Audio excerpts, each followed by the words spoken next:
In the mountain town of Cedar Ridge, Colorado, everyone knew Tom Reyes as the handyman who couldn't catch a break. A single father scraping by on repair jobs, he became the town's latest source of gossip when he inherited his eccentric aunt's abandoned mine. The townsfolk shook their heads as Tom drained his savings to pay the back taxes on what they called Crazy Clara's hole in the ground. His neighbors whispered behind grocery store aisles about the poor man chasing fool's gold, while his 8-year-old daughter needed new shoes. The mine hadn't produced anything valuable in decades, its tunnels dark and forgotten. But when Tom and his daughter discovered a glint of gold in an unexplored shaft, it wasn't just any ordinary find, it was the entrance to something far more valuable than anyone could have imagined. What if the woman everyone dismissed as eccentric had actually found the discovery of a lifetime? Before we jump back in, tell us where you're tuning in from, and if this story touches you, make sure you're subscribed because tomorrow I've saved something extra special for you. The morning light filtered through the thin curtains of Tom Reyes' modest rental house, casting long shadows across the worn hardwood floors. At 42, his hands bore the calluses and small scars of a man who had spent 2 decades fixing what others couldn't or wouldn't repair themselves. The alarm clock's persistent buzz had awakened him at 5:30, same as every weekday for the past 3 years, ever since Sophie's mother had left them both behind for what she called a real future in Denver. Tom's work boots sat beside the front door, their leather cracked but still reliable, much like the man who wore them. His toolbox occupied the corner of the living room, organized with the precision of someone who understood that losing a screwdriver could mean losing a day's wages. The house smelled faintly of coffee and the sawdust that seemed to follow him home, no matter how thoroughly he cleaned up after each job. Sophie emerged from her bedroom, her dark hair tousled from sleep, wearing pajamas that were getting too small. At 8 years old, she possessed the kind of curious intelligence that made her father both proud and worried. She had inherited his steady hands and her mother's quick mind, a combination that often led to dismantled household items and ingenious solutions to problems Tom hadn't even noticed. "Morning, Dad," she said, settling into her chair at the small kitchen table. The furniture had come with the house, mismatched pieces that somehow created a sense of home through their very imperfection. "Morning, sweetheart. Sleep okay?" Tom poured milk over her cereal, noting that they were down to their last gallon. Another grocery run would be necessary soon, and the mathematics of his checking account made every purchase a careful calculation. "I dreamed about Aunt Clara again," Sophie said, stirring her cereal thoughtfully. "She was showing me something in a cave. There were sparkly rocks everywhere." Tom paused, his coffee mug halfway to his lips. Clara had been gone for 6 months now, but Sophie's dreams about her great-aunt had become more frequent since the inheritance. The old woman had always been kind to Sophie during their rare visits, treating her with a respect most adults reserved for their peers. "What kind of sparkly rocks?" Tom asked, settling into his own chair. "Different colors, blue and green and silver. She kept saying they were special, that they could help people." Sophie took a bite of cereal, her expression serious. "Do you think she's trying to tell us something?" Before Tom could answer, his phone rang. The caller ID showed Henderson Construction, his most reliable source of steady work. He answered on the second ring, his voice taking on the professional tone that had served him well in business. Tom Reyes speaking. "Tom, it's Bill Henderson. Listen, I've got some bad news about the Riverside project." Tom's stomach tightened. The Riverside renovation was supposed to provide 3 weeks of steady income, enough to cover rent, groceries, and maybe even a small emergency fund. What kind of bad news? The client's having second thoughts. Word's gotten around about that mine you inherited, and frankly, people are starting to question your judgment. "I'm sorry, Tom, but I have to pull you from the project." The words hit Tom like a physical blow. He glanced at Sophie, who was watching his face with the perceptive concern of a child who had learned to read adult expressions for signs of trouble. "Bill, I've worked for you for 5 years. You know the quality of my work." "I do, and that's what makes this so hard. But business is business, and if clients don't trust you, I can't use you. Maybe this will all blow over once you sell that property and get back to normal." The line went dead, leaving Tom staring at his phone. Normal. As if there had ever been anything normal about struggling to raise a daughter alone while the town watched and whispered about every decision he made.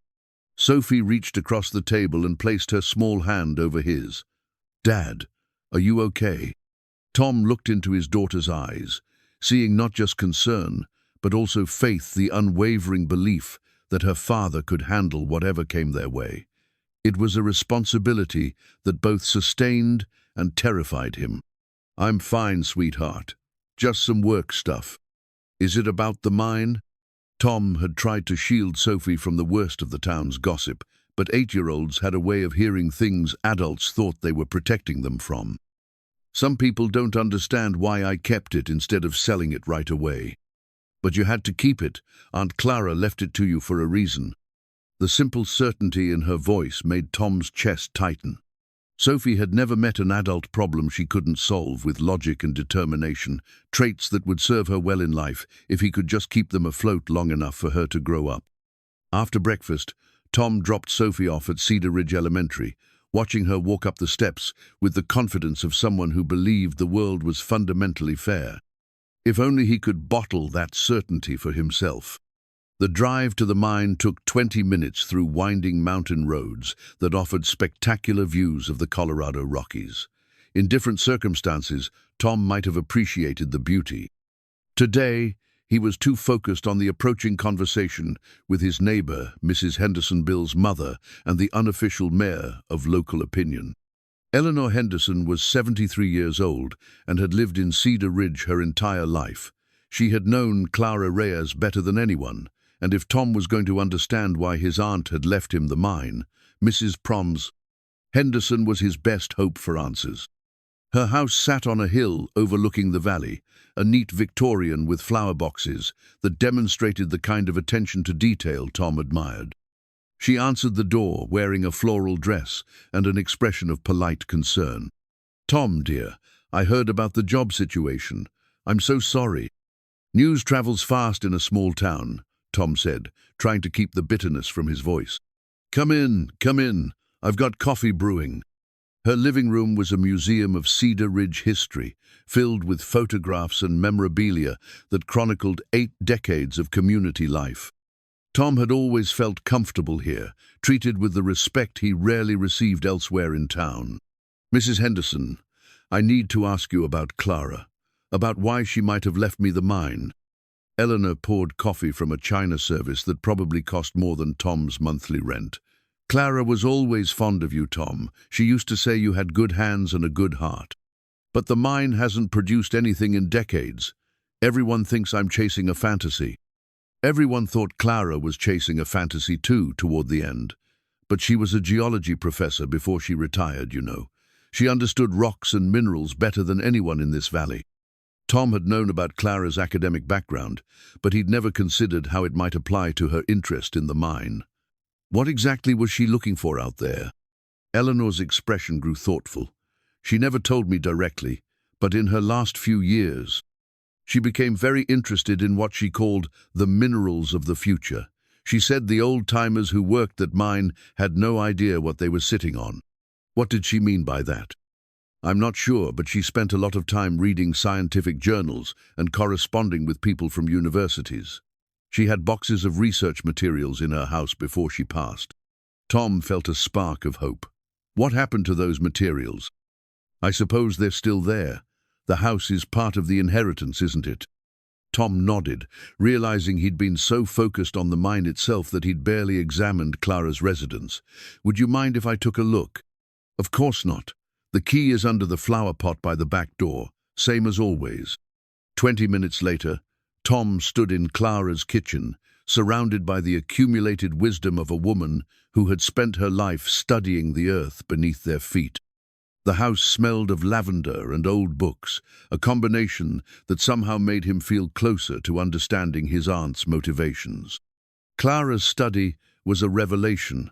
The walls were covered with geological maps, mineral samples, and photographs of rock formations. Her desk was organized with the precision of a scientist, covered with notebooks, correspondence, and technical papers that Tom couldn't begin to understand. But it was the leather-bound journal lying open on the desk that caught his attention. Clara's handwriting filled the pages, interspersed with sketches and diagrams that looked like maps of the mine's interior. On the open page, one phrase was underlined 3 times: "The vein that could light the world." Tom picked up the journal, feeling its weight in his hands. The entries dated back 5 years, chronicling Clara's growing excitement about something she had discovered in the mine's depths. Her words were scientific but passionate, describing geological formations and mineral compositions with the enthusiasm of someone who had stumbled upon something extraordinary. One entry, dated just 3 months before her death, was particularly intriguing. "The assay results confirm what I suspected. The concentrations are beyond anything I've seen in 40 years of fieldwork. If I'm right, this could change everything, not just for me, but for the entire renewable energy industry. I need to be careful about who I share this with.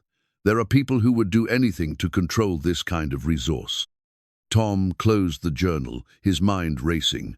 Whatever Clara had found, it was significant enough to make her cautious about sharing the information.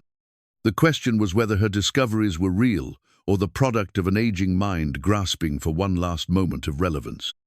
His phone buzzed with a text from Sophie. "Dad, can we go to the mine after school? I want to see where Aunt Clara worked." Tom smiled despite his concerns. Sophie's enthusiasm for the mine was infectious, and her presence always made him feel more optimistic about their situation. Maybe together they could solve the mystery Clara had left behind. As he locked up the house and headed back to town, Tom carried the journal with him, its leather binding warm against his palm. For the first time since inheriting the mine, he felt like he might be on the right track. The townspeople could whisper all they wanted about his judgment. Clara had been a scientist, not a dreamer, and if she believed there was something valuable in that mine, then perhaps it was worth investigating. The afternoon sun cast long shadows across the valley as Tom drove home, Clara's journal on the passenger seat beside him. Whatever secrets the mine held, he and Sophie would discover them together. After all, some treasures were worth fighting for, even if you had to dig through solid rock to find them. The loss of the Henderson job was only the beginning. By Wednesday morning, Tom's phone had gone silenter, silence that spoke louder than any conversation. Word traveled fast in Cedar Ridge, and apparently the consensus was that Tom Reyes had lost his mind, along with his inheritance. He sat at his kitchen table, calculator in hand, watching numbers that refused to add up favorably. Rent was due in 2 weeks, Sophie needed new winter clothes, and the utility company had already sent one warning notice. The mine's back taxes had consumed most of his emergency fund, leaving him with perhaps 3 weeks of financial runway before serious decisions would have to be made. Clara's journal lay open beside his coffee cup, its pages filled with technical language that might as well have been written in code. Phrases like rare earth concentrations and lithium-bearing pegmatites dotted the margins, accompanied by sketches that looked more like abstract art than mining diagrams. Sophie emerged from her bedroom, dressed for school but moving slowly. Dark circles under her eyes suggested she had inherited her father's tendency to worry about adult problems. "Dad, Katie's mom said I can't come to her birthday party on Saturday." Tom looked up from his calculations, his stomach sinking. "Did she say why?" "She said her parents don't want me around because we're going through a difficult time." Sophie's 8-year-old voice made air quotes with surprising accuracy. "What does that mean?" The question hit Tom harder than losing the construction job. Adults could judge his decisions all they wanted, but when their prejudice started affecting his daughter's social life, the stakes became personal. "It means some people don't understand the choices we've made," Tom said carefully. "About keeping the mine?" "About keeping the mine." Sophie climbed into a chair and reached for the journal. "Maybe if we could show them what Aunt Clara found, they'd understand." Tom watched his daughter flip through pages of geological terminology and mineral diagrams, her face serious with concentration.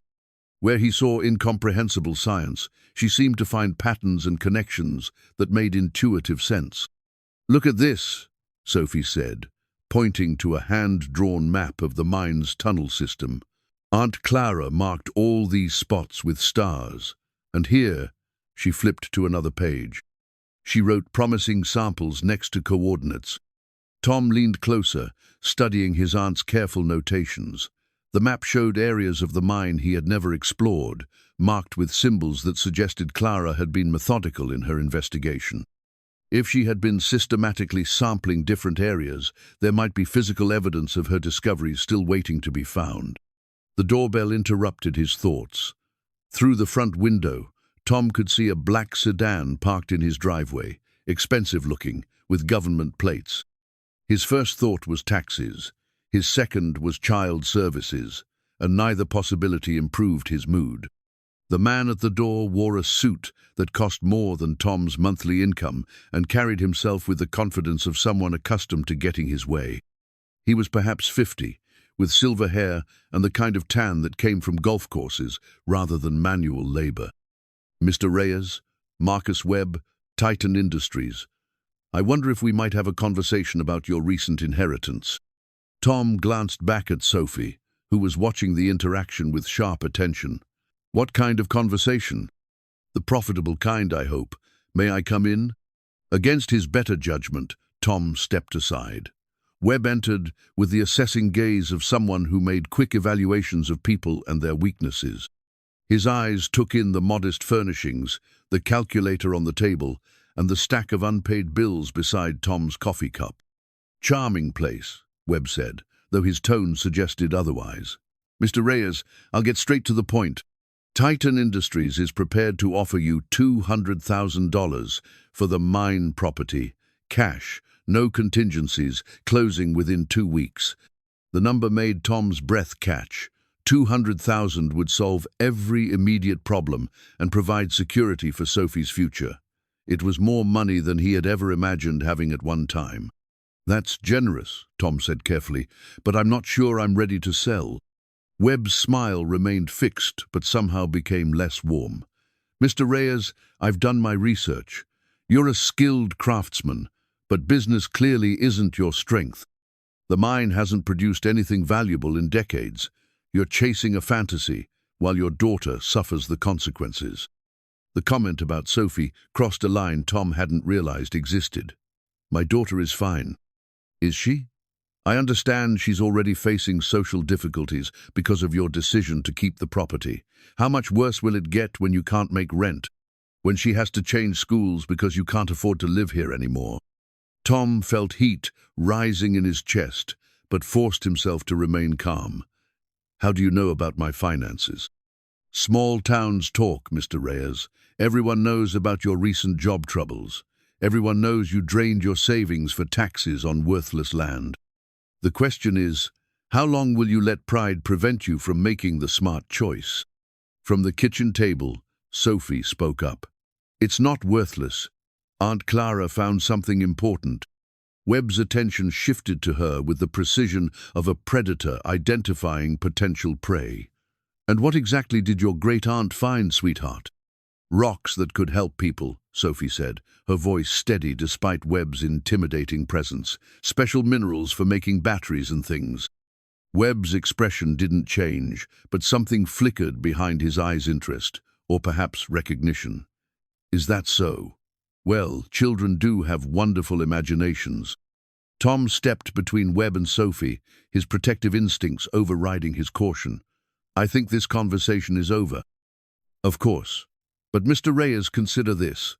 Titan Industries has the resources to properly develop any legitimate mineral deposits.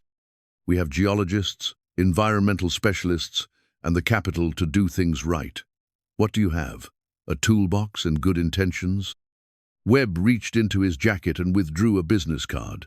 "The offer stands for 72 hours. After that, market conditions might require us to reassess the property's value." The threat was subtle but unmistakable. After Webb left, Tom found himself staring at the business card, its elegant design somehow making his own circumstances feel even more precarious. "Dad, "We're not selling, right?" Sophie's voice carried a note of worry. Tom looked at his daughter, seeing in her face the absolute trust that had sustained him through 3 years of single parenthood. "We're not selling," he said, surprised by the firmness in his own voice. That afternoon, while Sophie was at school, Tom drove to the mine with Clara's journal and a growing sense of urgency. Webb's visit had clarified something important. The mine wasn't just a burden or an opportunity, it was the center of a larger conflict he didn't yet understand. The property consisted of 37 acres of rocky terrain, dominated by the original mine entrance and scattered with the remnants of early 20th century mining equipment. Clara had maintained a small trailer on the site, which Tom had assumed was for storing tools. Now he wondered if it might contain additional research materials. The trailer was unlocked, its interior organized with the same scientific precision he had found in Clara's house.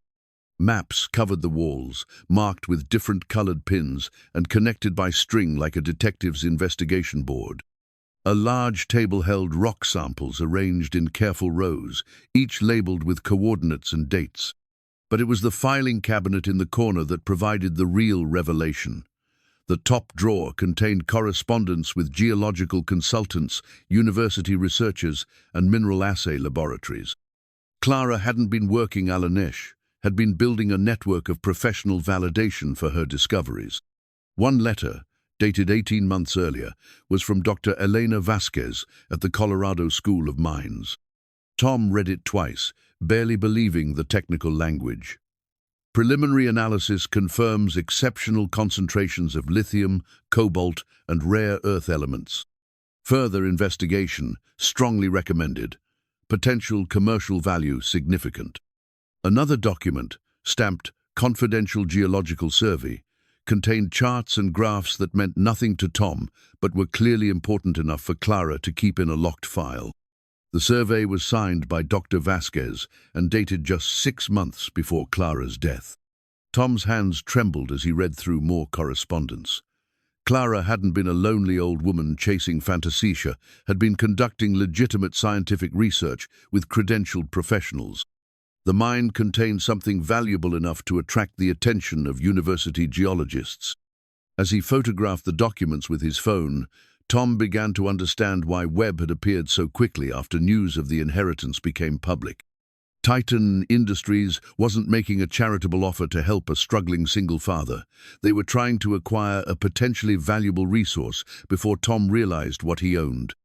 The setting sun painted the mountain peaks orange and red as Tom locked up the trailer and prepared to leave. For the first time since inheriting the mine, he felt like he was moving toward answers rather than away from them. Clara had left him more than property. She had left him a mystery that was becoming more intriguing with each discovery. His phone buzzed with a text from Sophie. "Dad, when you pick me up, can we stop at the library? I want to look up things about rocks and minerals." Tom smiled, pocketing the phone. His daughter's curiosity had always been one of her greatest strengths, and now it might become their greatest asset. Together, they would uncover the truth about Clara's discoveries. The question was whether they could do it before Webb and Titan Industries decided to take more aggressive action. As Tom drove down the mountain road, Clara's geological survey report on the passenger seat, he realized that keeping the mine was no longer just about financial security or family loyalty. It was about proving that sometimes the people everyone dismisses as foolish are actually the only ones wise enough to see what really matters. The town of Cedar Ridge spread below him in the gathering darkness, its lights twinkling like the mineral samples in Clara's trailer. Somewhere in those tunnels lay answers that could change everything. The question was whether Tom had the courage to dig deep enough to find them. Saturday morning arrived with the crisp clarity that only Colorado autumn could provide. Tom stood in his garage, examining the mining equipment Clara had left behind, with new appreciation for its sophisticated modifications. What he had initially dismissed as an old woman's tinkering now revealed itself as the careful work of someone who understood exactly what she was looking for. The headlamp systems had been upgraded with LED technology and battery packs that would last hours longer than standard equipment. The rock hammers bore Clara's personal modifications-weighted handles and specialized heads designed for extracting specific types of samples. Most telling was the portable mineral testing kit, complete with chemical reagents and a small electronic device Tom didn't recognize. Sophie emerged from the house wearing her adventure clothes, sturdy jeans, hiking boots, and a jacket with multiple pockets for collecting interesting discoveries. At 8 years old, she approached their weekend mine expeditions with the same systematic curiosity that had made Clara a respected geologist. "Did you bring the journal?" Sophie asked, shouldering her small backpack. Tom patted his jacket pocket. "Right here. And I printed copies of those survey maps from the trailer." The drive to the mine had become a weekly ritual, but today felt different. Armed with Clara's research and professional validation from Dr. Vasquez, Tom no longer felt like he was chasing fantasies.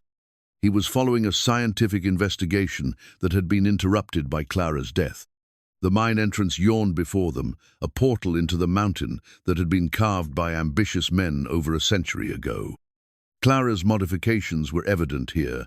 Touche had installed modern safety equipment and lighting systems that made exploration safer and more systematic.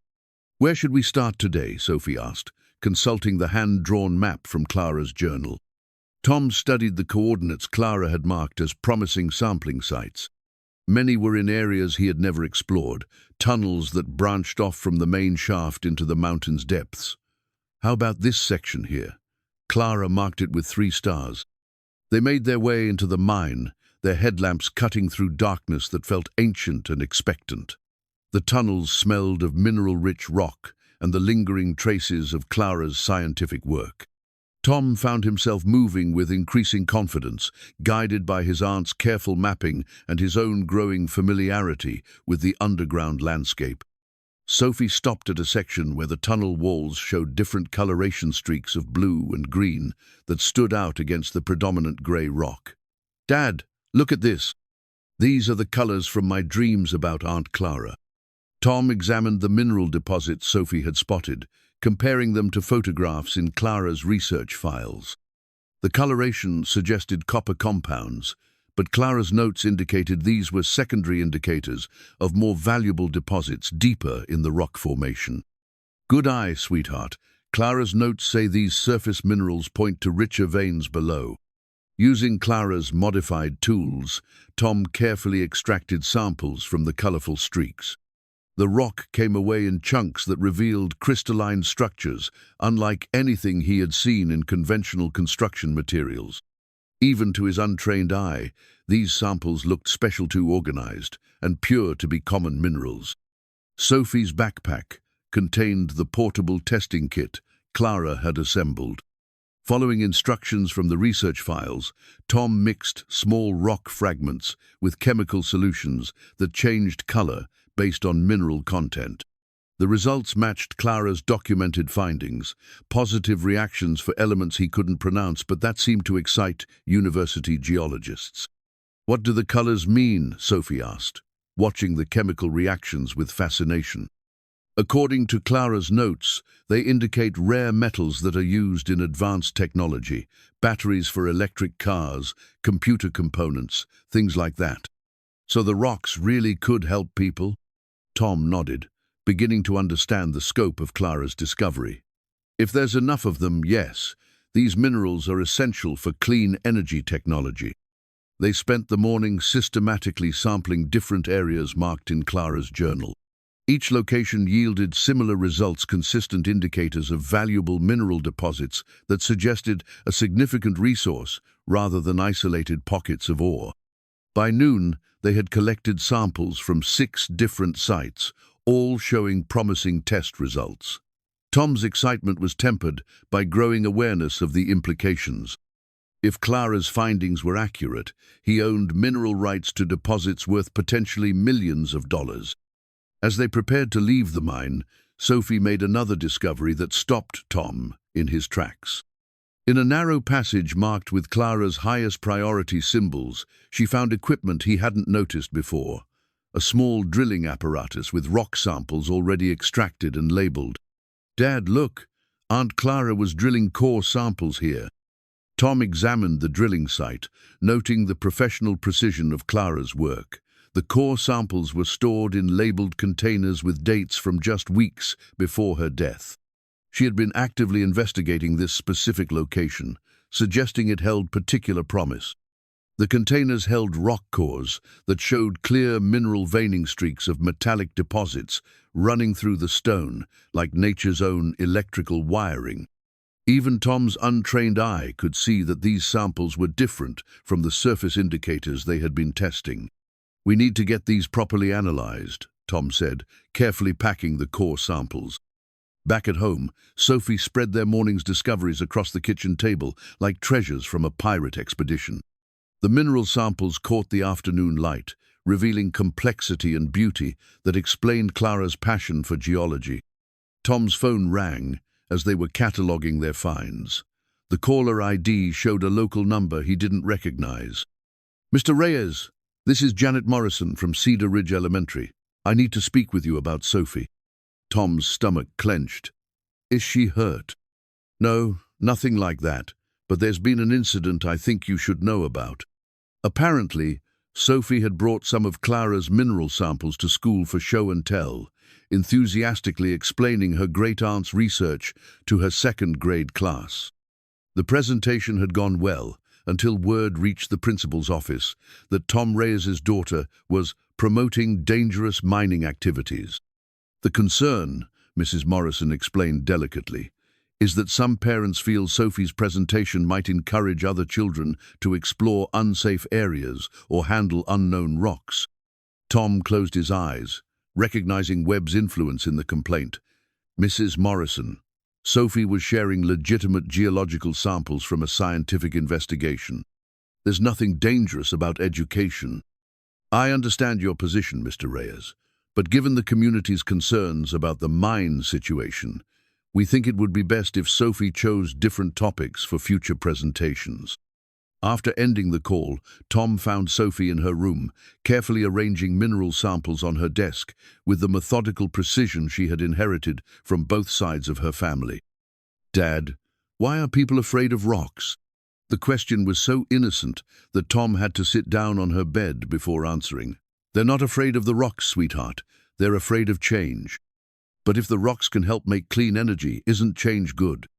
Tom looked at his daughter, seeing in her clear logic the kind of thinking that had driven Clara's research. Sometimes adults have trouble seeing past their fears to recognize opportunities. That evening, Tom spread Clara's research across his kitchen table, studying geological surveys and mineral analyses with growing comprehension. The technical language was becoming familiar, and the implications were staggering. Clara hadn't just found valuable minerals, she had identified a resource that could contribute significantly to America's transition to renewable energy. His laptop showed emails from 3 different geological consulting firms, all responding to inquiries he had sent using Dr. Vasquez's contact information. Each confirmed that Clara's preliminary findings warranted serious investigation and potential development. But the most important email came from Dr. Vasquez herself. "Mr. Reyes, I was sorry to hear about Clara's passing. She was conducting important work, and I'd be happy to discuss her findings with you. The minerals she identified could be extremely valuable, both economically and environmentally. We should talk soon." Tom stared at the screen, realizing that Clara's scientific network was still active and willing to help. For the first time since inheriting the mine, he didn't feel alone in understanding its potential. His phone buzzed with a text from an unknown number. "Mr. Reyes, my client's offer expires Monday. New market conditions may not be as favorable. Monsieur Webb." Tom deleted the message without responding. Webb's threats felt less intimidating now that Tom understood what he was really fighting for. Clara hadn't left him a burden, she had left him a responsibility to see her work completed and her discoveries used for their intended purpose. Sophie appeared in the doorway wearing her pajamas, clutching a small mineral sample that caught the kitchen light like captured starfire. "Dad, I think I understand why Aunt Clara left you the mine." "Why's that, sweetheart?" Because you're the kind of person who fixes things. And maybe the mine isn't broken, maybe it just needed the right person to help it shine. Tom smiled, pulling his daughter into a hug that smelled of shampoo and childhood innocence. Tomorrow would bring new challenges, but tonight he felt grounded by the knowledge that Clara's faith in him had been justified. The mine held treasures worth fighting for, and he was finally ready to prove that some inheritances were too valuable to sell. Monday morning brought unexpected visitors to Tom's front door. Clara Reyes stood on his porch, wearing her lawyer clothes and the expression she reserved for serious conversations about Sophie's welfare. Behind her lurked a man Tom didn't recognize, middle-aged, expensive suit, carrying a briefcase that suggested official business. "Tom, we need to talk," Clara said without preamble. "This is David Chen, my attorney." Tom's coffee grew cold as he processed the implications. Clara lived in Denver now, pursuing what she called real opportunities with a software executive who drove a Tesla and viewed Tom's blue-collar life as quaint at best. Her unannounced visits usually meant Sophie's birthday or Christmas, never random Monday mornings. "What's this about, Clara?" "It's about our daughter's welfare. I've been hearing things about this mine situation, and frankly, I'm concerned about the environment you're creating for Sophie." Tom glanced through the front window, where Sophie was waiting for the school bus with her backpack full of books and a pocket full of mineral samples she wasn't supposed to share. "The environment I'm creating is called a home." Chen stepped forward with the smooth confidence of someone paid to handle difficult conversations. "Mr. Reyes, we're not here to attack your parenting. We're here because Sophie's current situation raises legitimate concerns about stability and safety." "What concerns?" Sarah's voice carried the patient tone she used when explaining obvious things to people she considered slow. "Tom, you drained your savings for taxes on worthless land. You've lost major contracts because of your obsession with this mine. Sophie's facing social problems at school because of your decisions.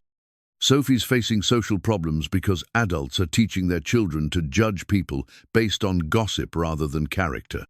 "That's exactly the kind of thinking that worries me," Clara said.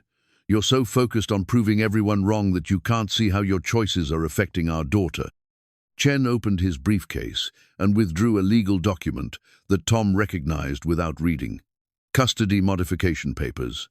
Mr. Reyes, we're prepared to offer a reasonable transition. Temporary custody with Ms. Reyes while you resolve your financial situation. Once you're stable again, we can discuss expanded visitation."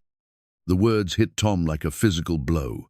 Clara wasn't just criticizing his choices, he was trying to take Sophie away from him. "You can't be serious." "Tom, I make 6 figures in Denver. Sophie could attend private school, live in a safe neighborhood, have opportunities you can't provide. This isn't about hurting you, it's about giving our daughter the best possible future." Tom looked at his ex-wife, seeing in her face the same impatience that had driven her away 3 years ago.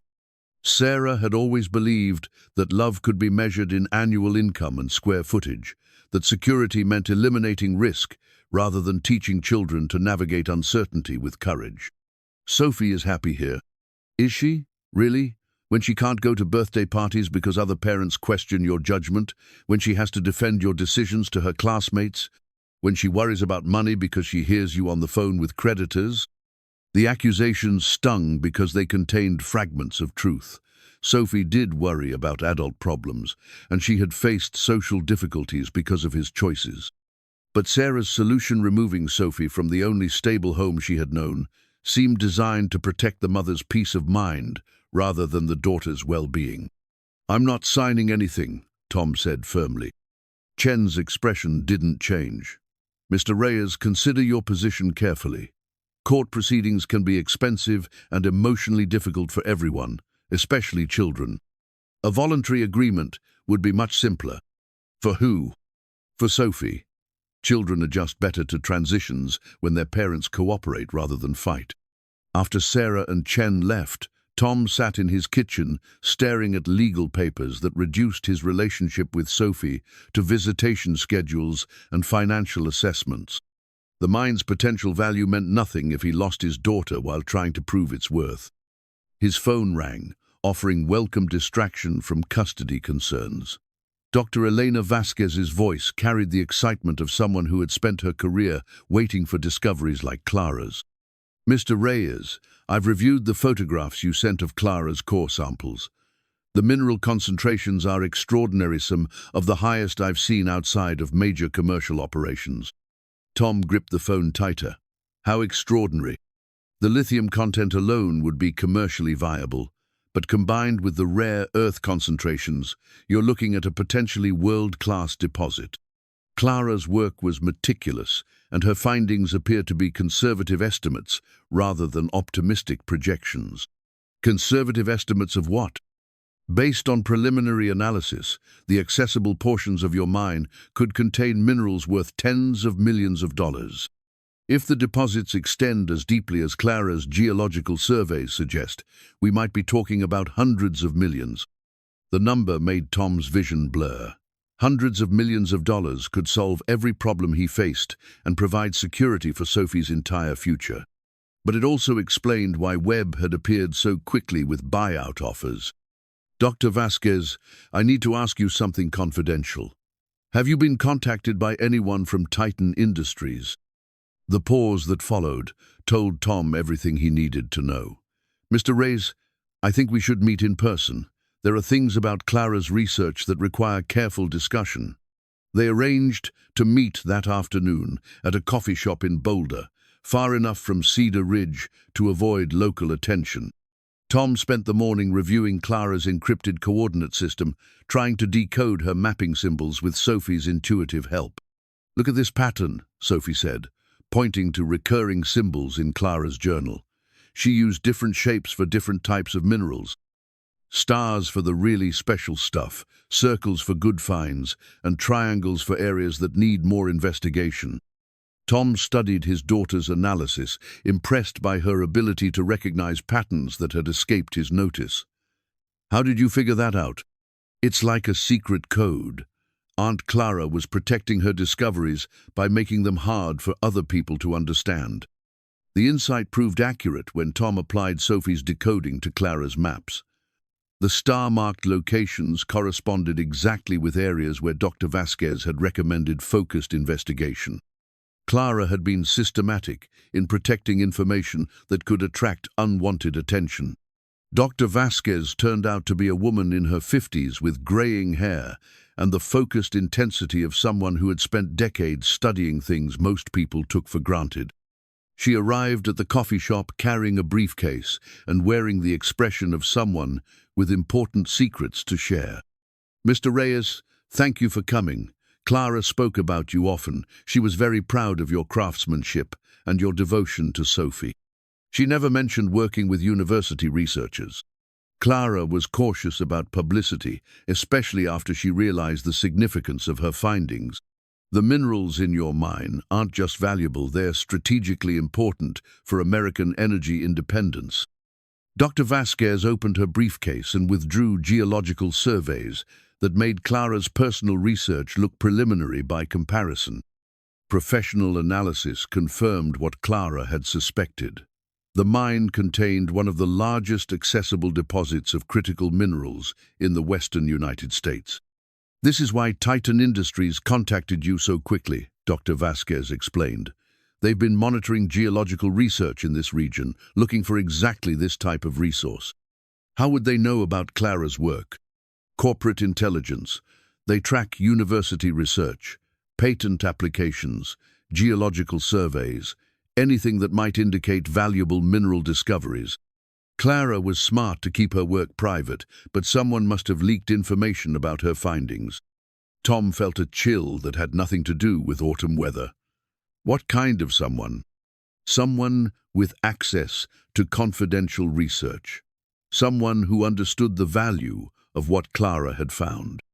Dr. Vasquez's explanation painted a picture of corporate competition that made Webb's buyout offers seem less generous and more predatory. Titan Industries didn't want to develop the mine, they wanted to control it, preventing competitors from accessing minerals essential for renewable energy technology. Dr. Vasquez, if these deposits are as valuable as you say, why did Clara keep working alone? Why didn't she partner with a major company for development? Because Clara believed in responsible stewardship. She wanted to ensure that any mining operation would benefit the local community rather than just corporate shareholders. She was developing extraction methods that would minimize environmental impact while maximizing long-term sustainability. The conversation lasted 2 hours, covering technical details that transformed Tom's understanding of his inheritance. Clara hadn't just found valuable minerals, she had identified a resource that could contribute significantly to America's energy future while providing sustainable economic development for Cedar Ridge. As Dr. Vasquez prepared to leave, she handed Tom a sealed envelope. Clara asked me to give you this if anything happened to her. She was worried about corporate pressure and wanted you to understand the full scope of what she had discovered. Tom opened the envelope in his truck, reading Clara's final letter with growing amazement. His aunt had been more than a retired geology professor. She had been a visionary who understood that the mine's true value lay not just in its mineral wealth, but in its potential to demonstrate that resource extraction could benefit communities rather than exploit them. The letter's final paragraph made Tom's hands tremble. Tom, I'm leaving you this responsibility because you understand that real wealth comes from building something lasting rather than extracting maximum profit. The mine contains treasures that could change everything for Sophie's generation, but only if it's developed with wisdom rather than greed. Trust your instincts, protect your daughter, and remember that the most valuable inheritance isn't money, it's the chance to make the world better than you found it. As Tom drove home through mountain roads that had become familiar over the past weeks, Clara's letter on the passenger seat beside him, he realized that his aunt had given him more than property or mineral rights. She had given him a mission that could provide meaning and purpose for the rest of his life. The question was whether he could complete that mission while protecting Sophie from the consequences of fighting people with more money and fewer scruples than he possessed. The document Dr. Vasquez had given Tom changed everything he thought he knew about Clara's work. Hidden within her geological surveys was a partnership agreement dated 2 years before her death, a formal collaboration between Clara Reyes and Dr. Elena Vasquez for comprehensive mineral assessment and sustainable extraction planning of the Cedar Ridge property. Tom read the agreement twice, struggling to understand its legal implications. Clara hadn't been working alone in her final years. She had been part of a legitimate scientific partnership with one of Colorado's most respected mining geologists. The document established intellectual property rights, revenue sharing arrangements, and environmental protection protocols that suggested Clara had been planning commercial development all along. More importantly, the agreement remained legally binding. Dr. Vasquez retained rights to Clara's research and a percentage of any future mining revenue. Tom wasn't just inheriting property, he was inheriting an active business partnership with someone who understood both the mine's potential and the challenges of developing it responsibly. His phone rang as he was studying the partnership details. Jake Martinez's voice carried uncharacteristic excitement. "Tom, you need to get down to Murphy's Bar. There's something you need to hear." Jake had been Tom's closest friend since high school, one of the few people in Cedar Ridge who had supported his decision to keep the mine. A mechanic by trade and philosopher by inclination, Jake possessed the kind of practical wisdom that cut through complications to identify what really mattered. Murphy's Bar occupied the same corner it had claimed for 60 years, serving as Cedar Ridge's unofficial town hall where important conversations happened over beer and honest opinions. Tom found Jake at a back table, accompanied by 3 men Tom recognized, but had never considered allies: Pete Kowalski from the hardware store, Mike Chen, who ran the local garage, and surprisingly, Bill Henderson. "Sit down," Jake said, gesturing to an empty chair. "We've been talking about your situation." Tom remained standing, wary of group conversations that began with careful preparation. "What situation is that?" Bill Henderson spoke first, his voice carrying the authority of someone who had employed half the town at various times. "Tom, I owe you an apology. I let gossip influence my business decisions, and that was wrong." The Riverside Project. Forget the Riverside Project. I've got bigger work coming up, and I need skilled people I can trust. The question is whether you're interested. Pete Kowalski leaned forward, his weathered hands wrapped around a beer bottle. "Tom, we've been doing some research of our own. That mine of yours might be more important than any of us realized." The conversation that followed revealed a network of local investigation that Tom hadn't suspected. Pete had been quietly researching mineral prices and market demand for rare earth elements. Mike had been tracking corporate activity in the region, noting increased geological surveys and land acquisition attempts. Bill had been following county records, discovering that Titan Industries had been systematically purchasing mineral rights throughout the valley. "The pattern is clear," Jake explained. "Titan isn't just interested in your mine, they're trying to control the entire region's mineral resources. Your property is the key piece they need to monopolize everything." Tom sat down heavily, processing implications that extended far beyond his personal financial problems. "So this isn't really about helping a struggling single father?" "Hell no," Mike said bluntly. "This is about a corporation trying to corner the market on minerals that are essential for renewable energy. If they succeed, they'll control pricing for the entire industry." Bill Henderson's expression was grim. "Tom, I've been in construction for 30 years. I've seen what happens when outside companies take control of local resources. They extract maximum profit and leave communities with environmental damage and no economic benefits." The revelation transformed Tom's understanding of his conflict with Webb and Titan Industries. He wasn't just fighting for his own financial security, he was fighting for his community's economic independence and environmental future. "What are you suggesting?" Tom asked. "Partnership," Jake said simply. "Local development by local people for local benefit. We pool our resources, expertise, and political connections to develop the mine responsibly." Pete spread a hand-drawn map across the table, showing property lines and mineral rights throughout the valley. "Tom, your mine is the headwaters. If we can develop it as a community resource rather than a corporate extraction site, we set the precedent for everything else." The proposal was ambitious and risky. Jake's mechanical expertise could maintain mining equipment.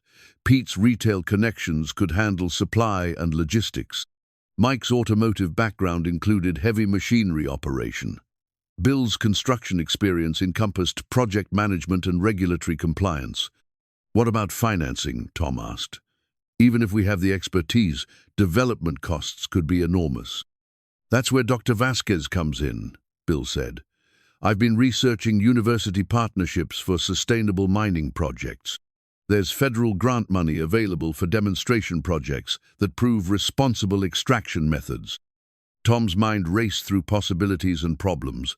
A community partnership could provide the human resources and local knowledge necessary for sustainable development. But it would also multiply the number of people at risk if Titan Industries decided to play hardball. "There's something else," Jake said, lowering his voice. "My cousin works for the county assessor's office.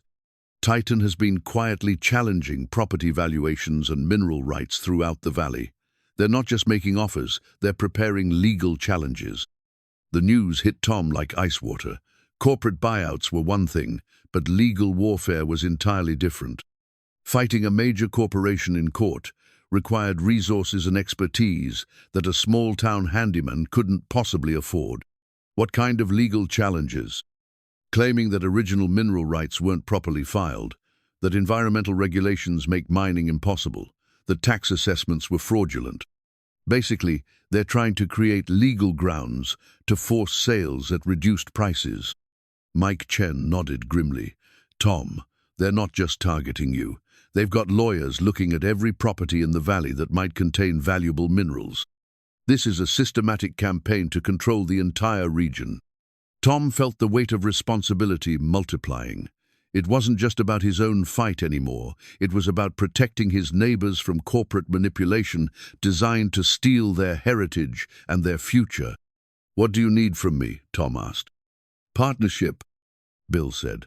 "Legal partnership that establishes community ownership and development rights. If we're all invested in the mine's success, we're all committed to protecting it." Jake pushed a business card across the table. "Tom, this is my lawyer, specializes in small business partnerships and mineral rights. She says we can structure this as a cooperative that protects everyone's interests while maintaining your primary ownership." The conversation continued for another hour, covering details that transformed Tom's understanding of his situation. The mine wasn't just his inheritance, it was his community's opportunity to prove that resource development could benefit local people rather than distant shareholders. As the meeting broke up, Bill Henderson pulled Tom aside. "Tom, I want you to know that losing that contract wasn't about your work quality. It was about fear, fear of change, fear of being wrong about you, fear of standing up to corporate pressure. A lot of us are done being afraid." Tom drove home through streets that looked the same but felt different. The houses and businesses of Cedar Ridge suddenly seemed more fragile, more vulnerable to forces beyond their control. But they also seemed more connected, more willing to fight for what mattered. Sophie was waiting at the kitchen table, her homework spread across the surface alongside mineral samples that caught the afternoon light. Her presence reminded Tom that whatever decisions he made would affect her future more than his own. "Dad," Mrs. Morrison called, "she wants to meet with you tomorrow about my school situation." Tom's stomach tightened. "What kind of school situation?" "Some parents are worried that I'm becoming too interested in mining and rocks. They think it's not appropriate for a girl my age." The comment revealed the deep-seated prejudices that Tom had been fighting his entire life. People who thought that curiosity and scientific interest were somehow dangerous for children, especially girls who were supposed to focus on more appropriate subjects. "Sophie, what do you think about that?" "I think some adults are scared of things they don't understand. But Aunt Clara wasn't scared, and she taught me that learning about the world is always good." Tom hugged his daughter, feeling the strength that came from knowing he was fighting for something larger than his own interests. Clara had left him more than property. She had left him a mission to prove that education, curiosity, and community cooperation could overcome fear and corporate manipulation. That evening, Tom spread Clara's research across his kitchen table alongside the partnership documents Jake had provided. The legal framework for community development was complex but achievable. More importantly, it offered a path forward that honored Clara's vision while protecting Sophie's future. His phone buzzed with a text from Dr. Vasquez. "Mr. Reyes, I've been contacted by Titan Industries about selling my research rights. We need to discuss this immediately." Tom stared at the message, realizing that Webb's campaign was expanding beyond property acquisition to include the scientific foundation for development. If Titan could purchase Dr. Vasquez's partnership rights, they could potentially control the mine's development regardless of Tom's ownership. He called Dr. Vasquez immediately, reaching her at her university office. "Dr. Vasquez, please tell me you didn't agree to sell." "Of course not. But Tom, their offer was substantial enough to fund my research for the next decade. They're not just trying to buy the mine, they're trying to buy the expertise necessary to develop it." "What did you tell them?" "I told them that my partnership with Clara was about more than money. But Tom, you need to understand the pressure they're applying. This isn't just about your property anymore, it's about controlling the entire future of sustainable mining in this region." The conversation lasted an hour, covering technical details and legal implications that made Tom's head spin. But the core message was clear. Titan Industries was escalating their campaign beyond simple buyout offers to comprehensive resource control. After hanging up, Tom sat in his kitchen, surrounded by evidence of Clara's vision and the community support necessary to achieve it. The mine contained treasures that could change everything for Cedar Ridge, but only if local people had the courage to fight for their own future. Sophie appeared in the doorway wearing her pajamas, carrying a mineral sample that reflected the kitchen light like captured hope. "Dad, I've been thinking about what those parents said about girls and mining." "What about it?" Aunt Clara was a girl once, and she became a scientist who discovered amazing things. Maybe the problem isn't that girls shouldn't be interested in rocks. Maybe the problem is that some adults have forgotten how to be curious about the world. Tom smiled, pulling his daughter close. Sophie, you're absolutely right. And tomorrow, we're going to start showing people that curiosity is always worth protecting. The meeting with Mrs. Morrison took place in the principal's office at Cedar Ridge Elementary, a room that smelled of industrial disinfectant and carried the weight of 1,000 difficult conversations. Tom sat across from the principal's desk, flanked by two parents he recognized from school events, but had never spoken with directly. Mrs. Morrison was a woman in her 50s who had dedicated her career to education and possessed the diplomatic skills necessary to navigate small-town politics. Her expression suggested she was as uncomfortable with this meeting as Tom was. "Mr. Reyes, thank you for coming. We're here to discuss Sophie's recent presentations about geology and mining." Tom kept his voice steady. "What about them?" The male parent, whose name Tom couldn't remember, leaned forward aggressively. "Mr. Reyes, your daughter has been showing potentially dangerous rock samples to other children. She's been talking about exploring abandoned mines and handling unknown chemicals. She's been sharing legitimate geological samples from a supervised scientific investigation." "That's exactly the problem," the female parent interjected. "Children shouldn't be involved in mining activities. It's dangerous, and frankly, it's not appropriate for a girl her age." Tom felt heat rising in his chest, but forced himself to remain calm. "Mrs. Morrison, Sophie is sharing her curiosity about natural science. Since when is education considered inappropriate?" "It's not about education," the male parent said. "It's about responsibility. Your obsession with that mine is affecting other children. They're asking questions about minerals and wanting to explore caves. One child brought a rock hammer to school." Mrs. Morrison raised her hand to interrupt the escalating tension. "Mr. Reyes, the concern is about safety and appropriate boundaries. While we support Sophie's academic interests, we need to ensure that school presentations don't encourage risky behavior." "What exactly are you asking me to do?" "We'd like Sophie to choose different topics for future presentations. Perhaps something more traditional: art, literature, community helpers." Tom looked at each adult in turn, seeing in their faces the same fear of change that had driven Clara to work in secrecy. "You're asking me to discourage my daughter's scientific curiosity because it makes other adults uncomfortable. We're asking you to consider the broader implications of your choices," the female parent said. "Your daughter is bright, but she's also impressionable. This mining obsession isn't healthy for her development. My daughter's interest in geology isn't an obsession, it's education. She's learning about the natural world, developing critical thinking skills, and following in the footsteps of her great-aunt, who was a respected scientist." The meeting continued for another 20 minutes, but the outcome was predetermined. Sophie would be encouraged to explore other interests, and Tom would be expected to support the school's educational priorities. The polite language couldn't disguise the underlying message: conform or face consequences. As Tom left the school, he realized that Webb's influence extended beyond direct business pressure to community institutions. The campaign to force him to sell wasn't just about financial manipulation, it was about social isolation designed to make his position untenable.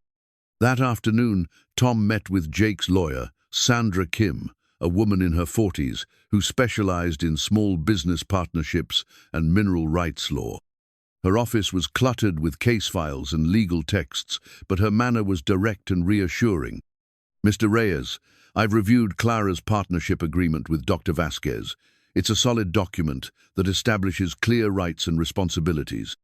More importantly, it provides a legal framework for community development that could protect you from corporate pressure." "How?" "By establishing the mine as a community resource rather than individual property.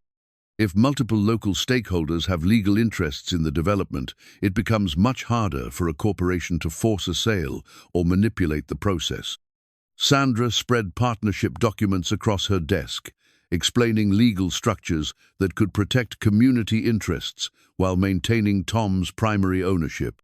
The arrangement was complex but achievable, requiring investments from local partners that would give them legal standing to fight corporate challenges.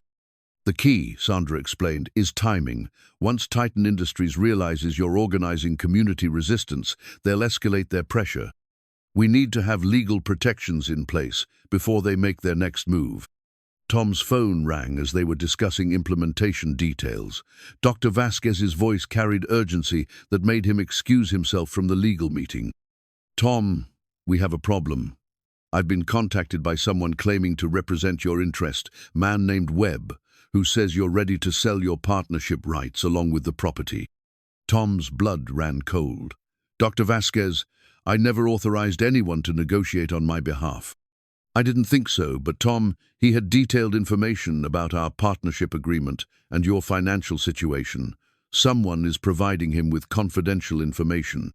The implications were staggering. Webb wasn't just applying external pressure, he had access to inside information about Tom's legal and financial situation. Someone in Cedar Ridge was feeding intelligence to Titan Industries. "Dr. Vasquez, what exactly did Webb tell you?"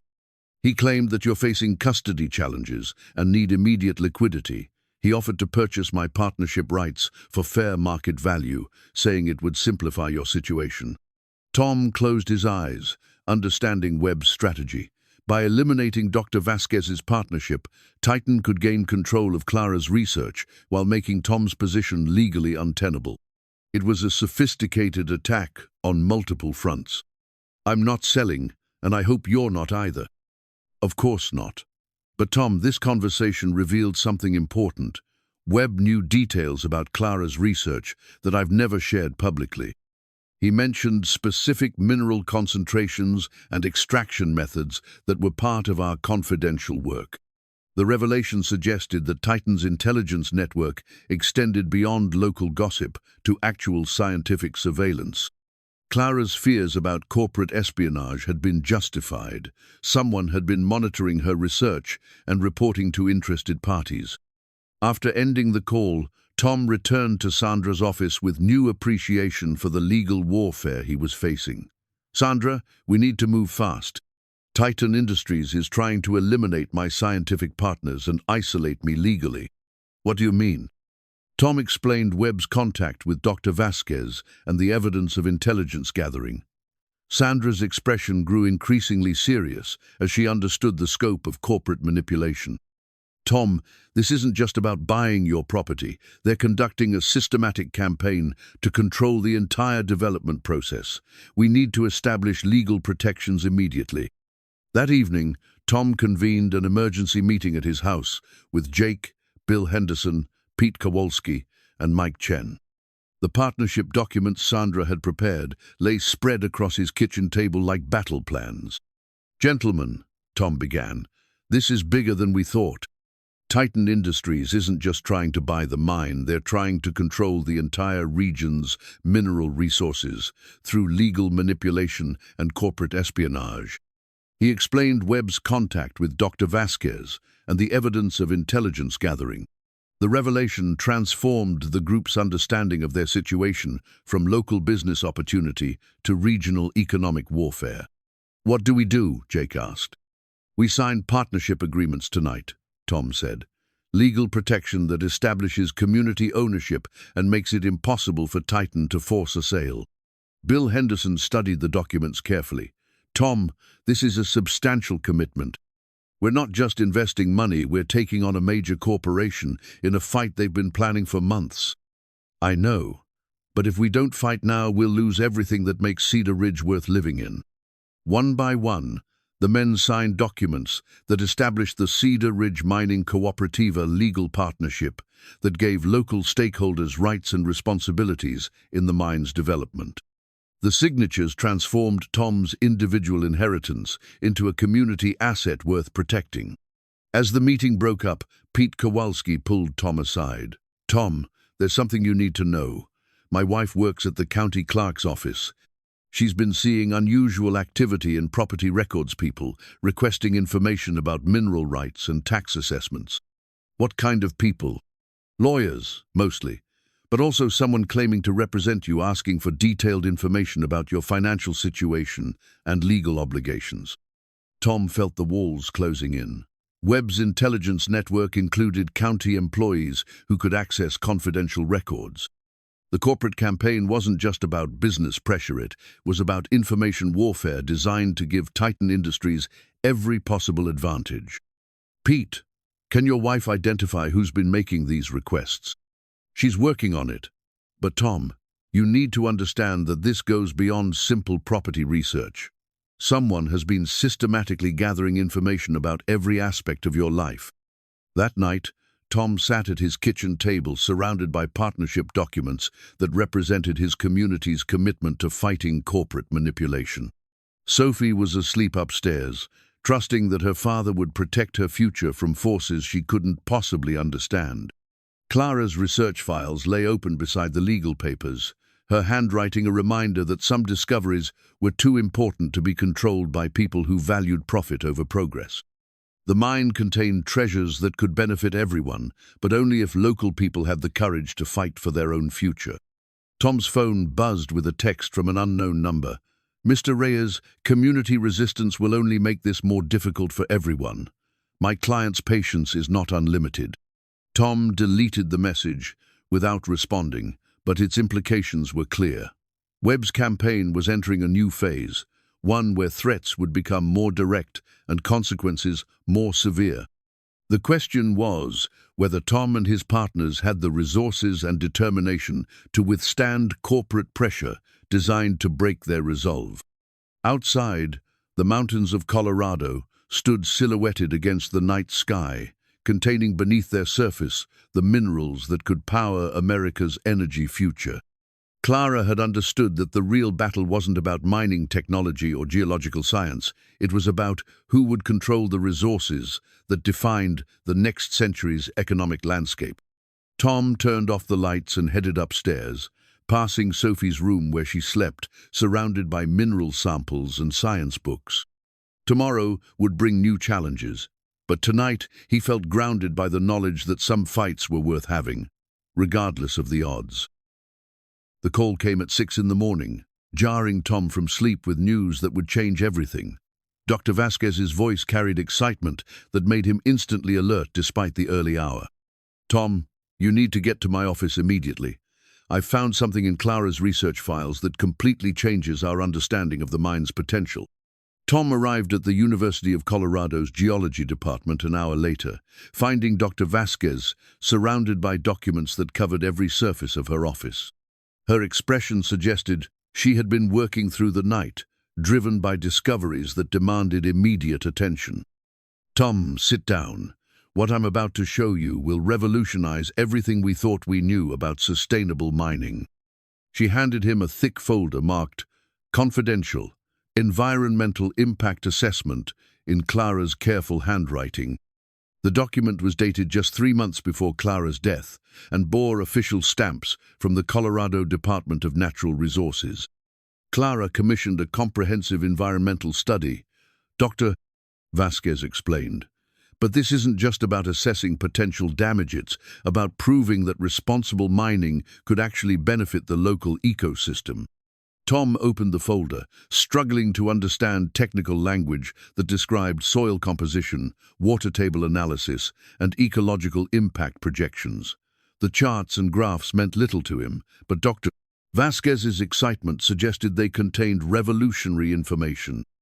What does this mean in practical terms? It means Clara solved the fundamental problem of extractive industries. Instead of mining that damages the environment, she developed methods that could actually improve ecosystem health while extracting valuable minerals. Dr. Vasquez pointed to specific sections of the report that detailed Clara's innovative approach. Traditional mining involved blasting and chemical processing that left behind environmental damage lasting decades. Clara's methods used selective extraction and biological processing that could restore damaged land while producing valuable resources. The key insight, Dr. Vasquez continued, is that the mine's location sits on a watershed that has been contaminated by previous mining operations. Clara's extraction methods could clean the water supply while harvesting critical minerals. Tom stared at the documents, beginning to understand the scope of Clara's vision. You're saying the mining operation could actually help the environment? More than help, it could demonstrate that resource extraction and environmental restoration are compatible goals. Clara's methods could clean up a century of mining damage while producing materials essential for renewable energy. The implications were staggering. Environmental opposition had been one of Tom's greatest concerns about developing the mine. Local environmentalists had historically opposed mining operations, viewing them as inevitably destructive to natural ecosystems. Dr. Vasquez, if this is true, why didn't Clara make it public? Because she was still refining the process, and because she understood that premature disclosure could attract attention from people who might misuse the technology. Dr. Vasquez opened another file that contained correspondence between Clara and environmental scientists from major universities. The letters revealed a network of researchers who had been collaborating on sustainable extraction methods, with Clara's mine serving as a demonstration site for revolutionary techniques. Clara wasn't just a geology professor, she was a pioneer in environmental remediation. Her mining methods could serve as a model for cleaning up contaminated sites throughout the American West. The revelation transformed Tom's understanding of the opposition he had been facing. Environmental groups hadn't been opposing his mining plans. They had been uninformed about Clara's actual methods and goals. With proper information, they could become allies rather than adversaries. There's more. Dr. Vasquez said, opening a final folder. Clara's environmental assessment includes economic projections that show sustainable mining could provide permanent employment for the entire Cedar Ridge community. The economic analysis was detailed and comprehensive, projecting job creation not just in mining operations, but in environmental restoration, equipment manufacturing, and scientific research. Clara's vision extended far beyond simple resource extraction to comprehensive community development. Dr. Vasquez, this changes everything. If mining operations could actually benefit the environment while providing sustainable employment, who would oppose it? Exactly. And that's why Titan Industries has been so aggressive in trying to acquire the property. They understand that Clara's methods could revolutionize the entire extractive industry. Tom felt pieces of a larger puzzle clicking into place. Webb's urgency wasn't about acquiring a valuable mineral deposit, it was about controlling technology that could transform environmental policy and corporate practices throughout the mining industry. What do they want to do with Clara's methods? Suppress them. Traditional mining operations generate enormous profits precisely because they externalize environmental costs. Clara's methods would force the entire industry to adopt more expensive but sustainable practices. The conversation continued for another hour, with Dr. Vasquez explaining technical details that painted a picture of corporate conspiracy extending far beyond Cedar Ridge. Titan Industries wasn't just trying to buy a mine, they were trying to prevent the development of technology that could threaten their entire business model. As Tom prepared to leave, Dr. Vasquez handed him a sealed envelope. Tom, this contains Clara's complete technical specifications for sustainable extraction. She wanted you to have this information if anything happened to her. Tom opened the envelope in his truck, reading Clara's final technical report with growing amazement. His aunt had spent her last years developing methods that could solve some of the most pressing environmental challenges facing the American West. The mine wasn't just about mineral wealth, it was about proving that human activity could heal rather than harm the natural world. The drive back to Cedar Ridge took Tom through mountain landscapes that looked different in light of Clara's discoveries. The scarred hillsides and contaminated streams that marked a century of extractive industry could potentially be healed using methods Clara had developed. The mine could become a demonstration site for environmental restoration rather than additional damage. His phone rang as he entered the town limits. Jake's voice carried unusual urgency. Tom, you need to get to the mine immediately. Webb is there with a crew of people, and they're doing something to the property. Tom's blood ran cold. What kind of something? Looks like they're conducting some kind of survey or assessment. They've got equipment and they're taking samples without permission. Tom drove directly to the mine, finding a scene that confirmed his worst fears. 3 vehicles were parked near the mine entrance, and men in hard hats were conducting what appeared to be a geological survey. Webb stood near the mine entrance, supervising operations with the confidence of someone who believed he already owned the property. "Mr. Webb, what are you doing on my property?" Webb turned with a smile that didn't reach his eyes. "Mr. Reyes, good to see you. We're conducting a preliminary assessment to determine the property's actual value." "You're trespassing." "Actually, we're exercising due diligence rights under Colorado mineral law. When a property is subject to potential sale, interested parties have rights to verify assets and liabilities." Tom's legal knowledge was limited, but Webb's explanation sounded suspiciously convenient. "I haven't agreed to any sale." "Not yet. But Mr. Reyes, circumstances have a way of changing. We've discovered some interesting things about your aunt's research and the methods she was developing." The comment sent ice through Tom's veins. Webb knew about Clara's environmental assessment and sustainable extraction methods. Titan Industries wasn't just trying to buy the mine, they were trying to acquire and suppress technology that could transform the entire mining industry. "What kind of things?" "Let's just say that Clara's work was more comprehensive than anyone realized. She developed methods that could significantly impact industry practices throughout the region." Webb's tone suggested he understood the full implications of Clara's research.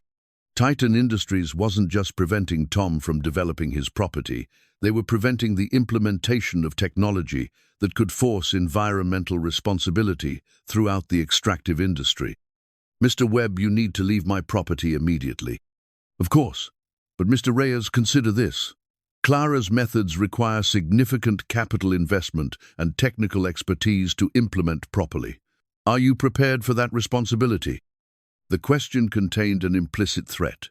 Webb was suggesting that Tom lacked the resources to properly develop Clara's innovations, making sale to Titan Industries the only practical option. As Webb's crew packed up their equipment, Tom realized that the stakes of his decision had multiplied exponentially. He wasn't just fighting for his family's financial security, he was fighting for the future of environmental responsibility in American mining. That evening, Tom convened an emergency meeting of the Cedar Ridge Mining Cooperative. The partners gathered in his kitchen, studying Clara's environmental assessment with growing excitement and concern. "This is incredible," Bill Henderson said, reviewing economic projections that showed sustainable mining could employ most of the town's adult population. Clara wasn't just planning to extract minerals, she was planning to rebuild the entire local economy. Jake studied technical specifications that described extraction methods he couldn't fully understand. "Tom, if this technology works, it could change everything about how we think about mining and environmental protection." "That's exactly why Titan Industries wants to control it," Tom replied. "They're not just trying to buy our mine, they're trying to prevent the development of methods that could force the entire industry to become environmentally responsible."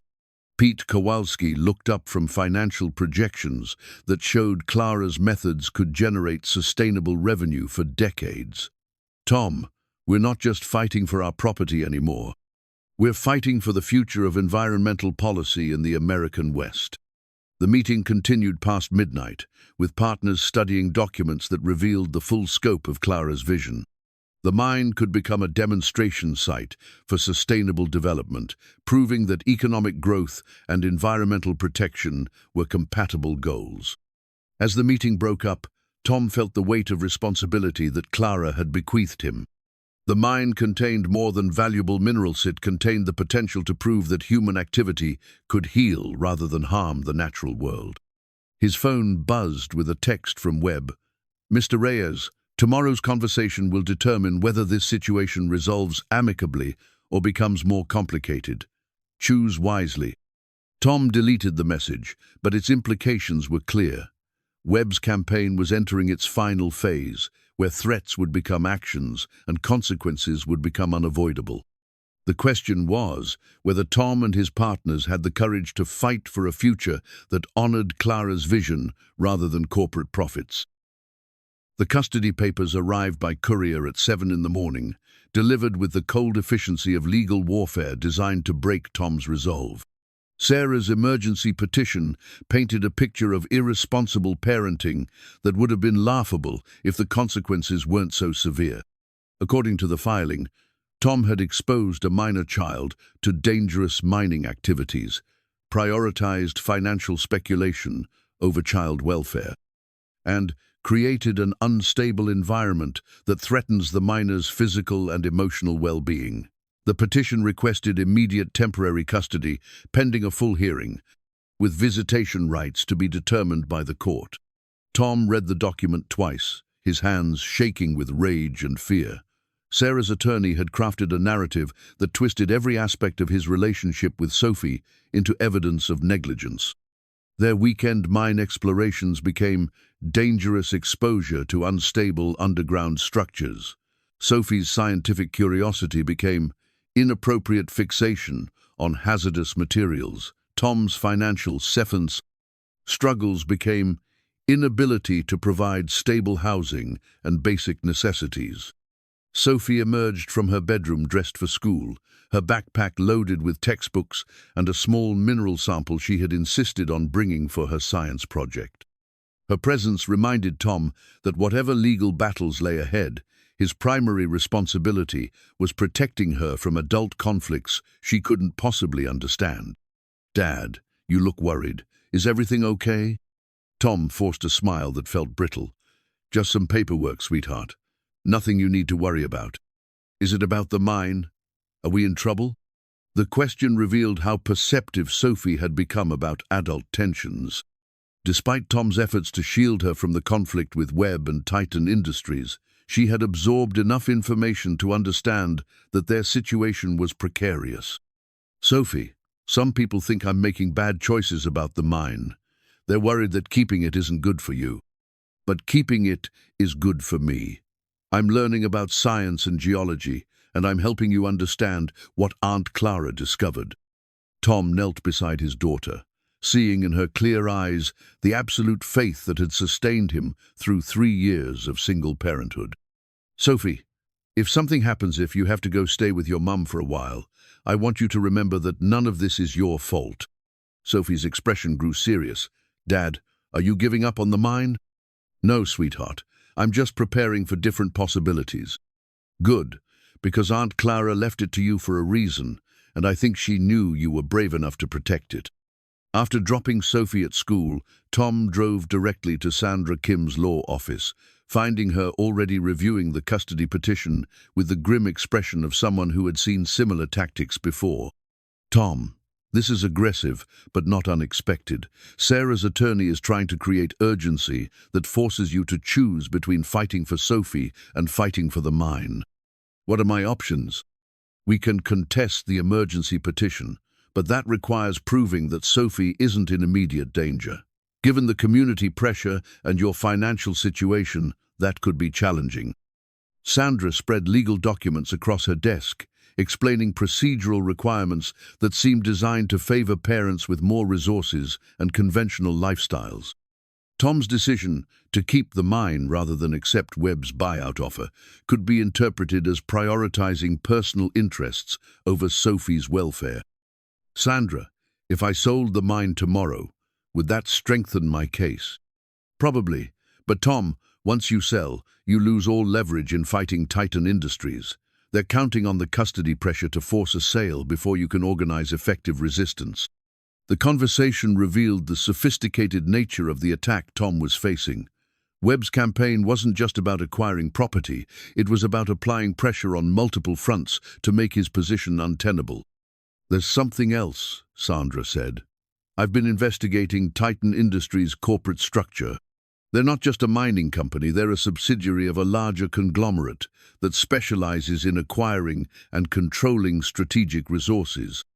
Sandra showed Tom corporate filings that revealed Titan's connections to energy companies, defense contractors, and technology firms. The mine wasn't just about minerals, it was about controlling resources essential for national security and economic competitiveness. Tom, Clara's sustainable mining methods could influence environmental policy throughout the industry. Titan Industries wants to prevent that influence by controlling the technology and preventing its implementation. The revelation transformed Tom's understanding of the stakes involved. He wasn't just fighting for his family's financial security, he was fighting for the future of environmental responsibility in American industry. His phone rang as he was leaving Sandra's office. Dr. Vasquez's voice carried excitement that cut through his legal concerns. "Tom, I've been contacted by representatives from the Department of Energy. They're interested in Clara's sustainable mining methods as a potential model for national resource development." "What kind of interest?" "The kind that comes with federal funding and regulatory support. Tom, if we can demonstrate that Clara's methods work, the government might provide resources to implement them throughout the American West." The news provided hope that had been lacking in Tom's morning. Federal support could provide the resources necessary to fight Titan Industries while developing the mine according to Clara's vision. "Dr. Vasquez, what do they need from us?" "Proof that the methods work. A demonstration project that shows sustainable mining can clean up environmental damage while extracting valuable resources." Tom felt pieces of a larger strategy forming in his mind. Instead of just resisting Titan Industries, he could demonstrate that Clara's methods offered a better alternative to traditional mining practices. How long would that take? 6 months for a preliminary demonstration. "But Tom, we need to start immediately. The federal funding cycle requires proposals to be submitted within 30 days. As Tom drove back to Cedar Ridge, he realized that the custody battle and corporate pressure had created an unexpected opportunity. Instead of simply defending his right to keep the mine, he could prove that Clara's vision offered solutions to problems that extended far beyond his personal situation. That afternoon, Tom convened an emergency meeting of the Cedar Ridge Mining Cooperative. The partners gathered in his kitchen, studying federal grant requirements alongside custody documents that threatened to destroy everything they had worked toward. "Gentlemen," Tom began, "we have a choice. We can fight a defensive battle against Titan Industries, or we can go on offense by demonstrating that Clara's methods offer a better future for everyone." He explained the federal interest in sustainable mining and the possibility of government support for Clara's environmental restoration methods. The opportunity was significant, but required immediate action and substantial risk. "Tom, what about the custody situation?" Jake asked. "How can you focus on grant applications when you're fighting to keep Sophie?" "Because winning the custody battle and protecting the mine are the same fight. If we can demonstrate that Clara's methods offer sustainable employment and environmental benefits, we prove that keeping the mine serves Sophie's long-term interests." Bill Henderson studied grant requirements that demanded detailed technical proposals and financial projections. "Tom, this is a massive undertaking. We're talking about writing government proposals while fighting a major corporation and dealing with family court." "I know, but it's also our only chance to prove that Clara's vision was worth the risks we've taken." The meeting continued for hours, with partners dividing responsibilities for grant preparation, legal defense, and community outreach. The workload was overwhelming, but the alternative was surrendering to corporate pressure and abandoning Clara's legacy.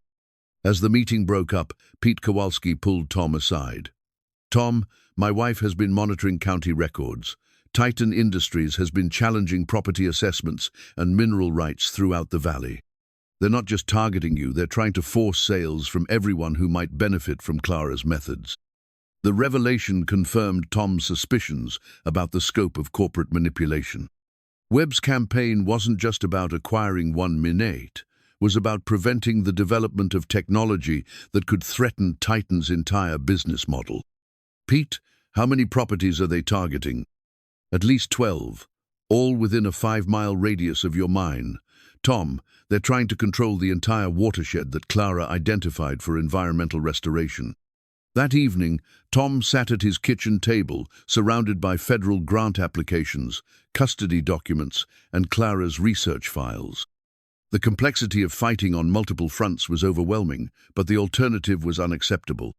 Sophie appeared in the doorway wearing her pajamas, carrying a mineral sample that caught the kitchen light like crystallized hope.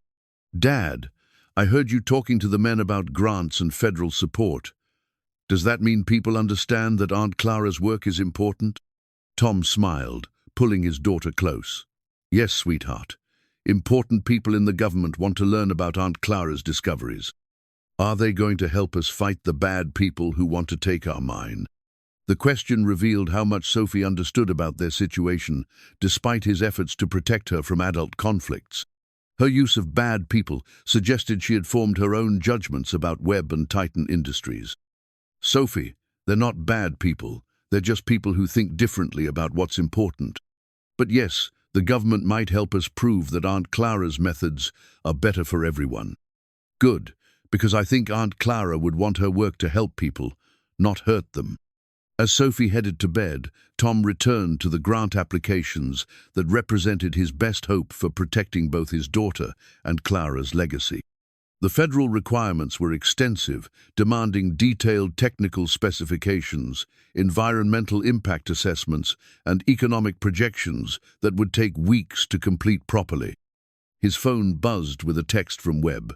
"Mr. Reyes, tomorrow's deadline approaches. After that, circumstances will require more direct action." Tom deleted the message, but its implications were clear. Webb's patience was ending, and Titan Industries was preparing to escalate their campaign beyond legal and financial pressure. At midnight, Tom was still working on grant applications when his phone rang with news that changed everything. Dr. Vasquez's voice carried urgency that made him instantly alert. "Tom, we have a problem. I've been contacted by someone claiming to have information about my collaboration with Clara. They're threatening to expose alleged irregularities in our research if I don't withdraw from the partnership." "What kind of irregularities?" "False claims about improper sampling procedures and fraudulent analysis. The accusations are baseless, but they could damage my reputation and invalidate our work." Tom felt the walls closing in. Webb's campaign had expanded beyond property acquisition to character assassination, designed to discredit Clara's research and isolate her scientific partners. "Dr. Vasquez, who contacted you?" "Someone claiming to represent concerned citizens who question the validity of Clara's findings. But Tom, they knew details about our work that only someone with access to confidential files could know." The revelation confirmed Tom's suspicions about corporate espionage. Titan Industries wasn't just applying external pressure, they were using inside information to attack the scientific foundation of Clara's work. "What do you want to do?" "Fight back, Tom. I've spent my career building a reputation for scientific integrity. I'm not going to let corporate thugs destroy that reputation to protect their business model." The conversation lasted another hour, with Dr. Vasquez explaining technical details that revealed the sophistication of the attack they were facing. Titan Industries wasn't just trying to buy the mine, they were trying to discredit the scientific evidence that supported sustainable mining methods. As Tom finally prepared for bed, he realized that the next day would determine whether Clara's vision survived or died with her. The federal grant deadline, the custody hearing, and Webb's ultimatum were all converging into a moment that would define the future for everyone involved. He checked on Sophie, finding her sleeping peacefully, surrounded by mineral samples and science books. Her presence reminded him that whatever battles lay ahead, he was fighting for more than property or principles. He was fighting for the right to pass on to the next generation, a world where scientific discovery and environmental responsibility were valued over corporate profits. Outside, the mountains of Colorado stood silhouetted against the night sky, containing beneath their surface the minerals that could power America's energy future. Clara had understood that the real battle wasn't about mining technology or geological science. It was about proving that human wisdom could overcome corporate greed. Tom turned off the lights and tried to sleep, knowing that tomorrow would bring the confrontation that would determine whether his daughter grew up in a world where discovery and responsibility were rewarded, or where corporate power silenced the voices of those who dared to imagine a better future. The emergency custody hearing was scheduled for 9 in the morning. The federal grant deadline was at noon, and Webb's ultimatum expired at close of business. 3 battles that would determine the fate of Clara's legacy and Sophie's future, all compressed into a single day that would test everything Tom had learned about courage, community, and the true meaning of wealth. As sleep finally came, Tom dreamed of Clara working in her laboratory, surrounded by mineral samples and driven by the conviction that science could heal the world's wounds. In the dream, she looked up from her work and smiled, saying words that would echo through the coming confrontation. "Tom, the real treasure isn't what you find in the ground, it's what you choose to do with it." The custody hearing began at 9 sharp in Judge Patricia Hawkins' courtroom, a wood-paneled chamber that had witnessed 40 years of family disputes and legal battles. Tom sat at the defendant's table with Sandra Kim, facing Sarah and her attorney across an aisle that felt like a chasm between 2 incompatible visions of Sophie's future. Judge Hawkins was a woman in her 60s who had earned respect for fair-minded decisions that prioritized children's welfare over parental convenience. Her expression suggested she understood the broader implications of the case before her. Sarah's attorney, David Chen, began with a presentation that painted Tom as a reckless dreamer whose obsession with the mine had created an unstable environment for Sophie. He presented evidence of Tom's financial struggles, the loss of construction contracts, and the community conflict surrounding the mine. "Your Honor," Chen argued, "Mr. Reyes has prioritized personal interests over his daughter's welfare. His decision to keep the mine rather than accept a generous buyout offer demonstrates poor judgment that directly impacts the child's stability." Tom watched Sarah during the presentation, seeing in her face the same impatience that had driven her away 3 years ago. She genuinely believed that removing Sophie from uncertainty would protect her from the consequences of Tom's choices. When Sandra Kim rose to respond, she carried with her documents that transformed the narrative from reckless gambling to scientific investigation. "Your Honor, Mr. Reyes isn't chasing fantasies. He's continuing legitimate scientific research begun by his aunt, a respected geology professor. The mine contains valuable minerals that could provide long-term security for Sophie's future." Sandra presented Clara's research files, Dr. Vasquez's professional validation, and the federal government's interest in sustainable mining methods. The evidence painted a picture of responsible stewardship rather than reckless speculation. "Furthermore," Sandra continued, "Mr. Reyes has organized community partnerships that provide both financial support and professional expertise. This isn't individual obsession, it's collaborative investigation with scientific merit." The hearing continued for 2 hours, with witnesses testifying about Tom's character and capabilities. Mrs. Henderson spoke about his dedication to Sophie and his skill as a craftsman. Jake Martinez testified about the mine's potential value and the community support for responsible development. But it was Sophie's surprise appearance that changed everything. Judge Hawkins had requested to speak with her privately, and when Sophie emerged from chambers, her 8-year-old voice carried conviction that silenced the courtroom. "Your Honor, my dad isn't putting me in danger. He's teaching me about science and helping me understand what Aunt Clara discovered. I'm learning things at the mine that I can't learn anywhere else." Judge Hawkins studied Sophie carefully. "Sophie, some people think your father should sell the mine and use the money to provide you with different opportunities. What do you think about that?" "I think the mine is more important than money. Aunt Clara found ways to help the earth get better, and my dad is going to make sure her discoveries help people. That's worth more than just being rich."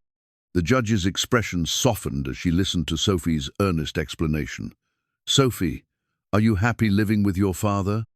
"Yes, ma'am. My dad takes care of me, and he's teaching me that some things are worth fighting for, even when other people don't understand." Judge Hawkins recessed the hearing until afternoon, but her expression suggested Sophie's testimony had been more persuasive than any legal argument. As Tom left the courthouse, his phone rang with news that Webb had been waiting for the hearing to end. Marcus Webb's voice carried the cold satisfaction of someone who believed he held winning cards. "Mr. Reyes, I trust the morning's proceedings clarified your situation. Perhaps now you're ready to discuss terms that serve everyone's interests." "What terms?" "Lunch at the Cedar Ridge Hotel, just the two of us, discussing a resolution that protects your daughter while allowing my client to develop the property responsibly."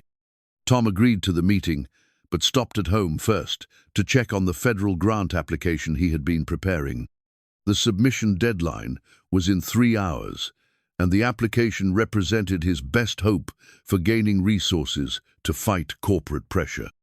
As he reviewed technical specifications and financial projections, Tom realized that Clara's research provided answers to questions he hadn't known to ask.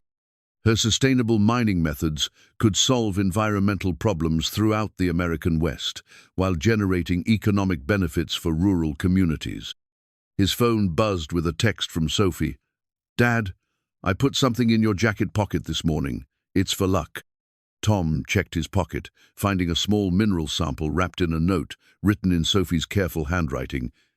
"This is from Aunt Clara's special collection. She said it would help you remember what's really important." The mineral caught the afternoon light, revealing crystalline structures that seemed to hold captured starfire. Tom pocketed the sample, feeling grounded by his daughter's faith in his judgment. The Cedar Ridge Hotel's restaurant was nearly empty when Tom arrived, finding Webb at a corner table with documents spread before him like a general planning battle strategy. Webb's expression suggested he believed the morning's custody hearing had weakened Tom's position.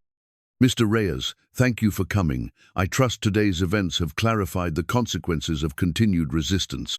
They've clarified that Sophie supports what we're doing." Webb's smile remained fixed, but somehow became less warm. Children often support their parents' choices, even when those choices aren't in their best interests. The question is whether you're prepared to risk losing her to protect property that's ultimately worthless. The property isn't worthless. Isn't it, Mr. Reyes? I've done extensive research on your aunt's work. Her findings were preliminary at best, certainly not sufficient to justify the risks you're taking. Webb opened a briefcase and withdrew documents that Tom recognized as copies of Clara's research files. The sight of confidential materials in Webb's possession confirmed the extent of corporate espionage. "How did you get those?" "Public records, mostly. Your aunt's correspondence with university researchers, her applications for geological surveys, her partnership agreements with Dr. Vasquez. All perfectly legal to obtain." Tom studied the documents, noting that Webb's copies were incomplete, missing crucial sections that described Clara's most important discoveries. Titan Industries had access to surface information, but not the deeper technical specifications that proved the mine's value. "Mr. Webb, what exactly are you proposing?" $3 million, cash payment, closing within 30 days, with a confidentiality agreement that prevents you from discussing the property's geological characteristics. The figure was 15 times Webb's original offer, suggesting that Titan Industries understood the mine's true value. The confidentiality clause revealed their real concern, preventing information about Clara's sustainable mining methods from reaching other researchers. Why the confidentiality requirement? To protect all parties from speculation and misinformation. Mining operations require careful development, and premature disclosure could create unrealistic expectations. Tom recognized the lie behind Webb's explanation. The confidentiality clause was designed to prevent others from learning about Clara's methods, ensuring that Titan Industries could develop the technology without competition or oversight. "Mr. Webb, I'm not interested in selling." Webb's expression hardened. "Mr. Reyes, you're facing custody challenges, financial difficulties, and community pressure. How long do you think you can maintain this position?" "As long as it takes. Even if it costs you Sophie?" The question crossed lines that Tom hadn't realized existed. Webb was threatening not just financial pressure, but the destruction of his family. "Mr. Webb, this conversation is over." As Tom stood to leave, Webb played his final card. "Mr. Reyes, before you go, there's something you should know about Dr. Vasquez." Webb produced a document that made Tom's blood run colder. Federal investigation report questioning Dr. Vasquez's research methods and professional ethics. The accusations were serious enough to destroy her academic career and invalidate her partnership with Clara. "The investigation hasn't been made public yet," Webb said casually. "But academic scandals have a way of becoming public when they serve the broader community interest." Tom realized he was looking at the smoking gun that revealed Webb's true identity and methods. The document was too detailed, too specific to be coincidental. Webb had orchestrated the federal investigation as part of his campaign to discredit Clara's work. "Who are you really working for?" Webb's smile became predatory. "I work for people who understand that some discoveries are too important to be left to amateurs." Tom pocketed the federal investigation report, realizing that Webb had just provided evidence of the conspiracy he had been fighting. The document contained information that could expose Titan Industries' methods and protect Dr. Vasquez from false accusations. As he left the restaurant, Tom's phone was buzzing with messages from Sandra Kim about the afternoon custody hearing. But more importantly, he had in his pocket evidence that could change everything, proof that Webb's campaign was based on manufactured evidence and criminal conspiracy. The federal grant deadline was in 2 hours, the custody hearing resumed in 90 minutes, and Tom finally had the evidence he needed to fight back. The question was whether he could move fast enough to use it before Webb realized what he had revealed. Tom burst into Sandra Kim's office with Webb's federal investigation report clutched in his hand, his mind racing through implications that could change everything. Sandra looked up from custody hearing preparations, immediately recognizing the urgency in his expression. "Sandra, Webb just gave me evidence of a federal conspiracy. He's been orchestrating fake investigations to discredit Clara's research and force the sale." Sandra examined the document, her expression growing increasingly serious as she understood what she was reading. "Tom, this is huge. If Webb provided this as leverage, he's essentially confessed to manipulating federal agencies. Can we use it in the custody hearing? More than that, we can use it to expose the entire corporate conspiracy. Tom, this document proves that Sarah's custody challenge is part of a coordinated campaign to force the sale." Sandra's fingers flew across her keyboard as she researched the federal investigation's background. Within minutes, she had identified irregularities in the filing that suggested outside manipulation. "Tom, look at this." The investigation was initiated by an anonymous complaint that referenced specific technical details from Clara's confidential research.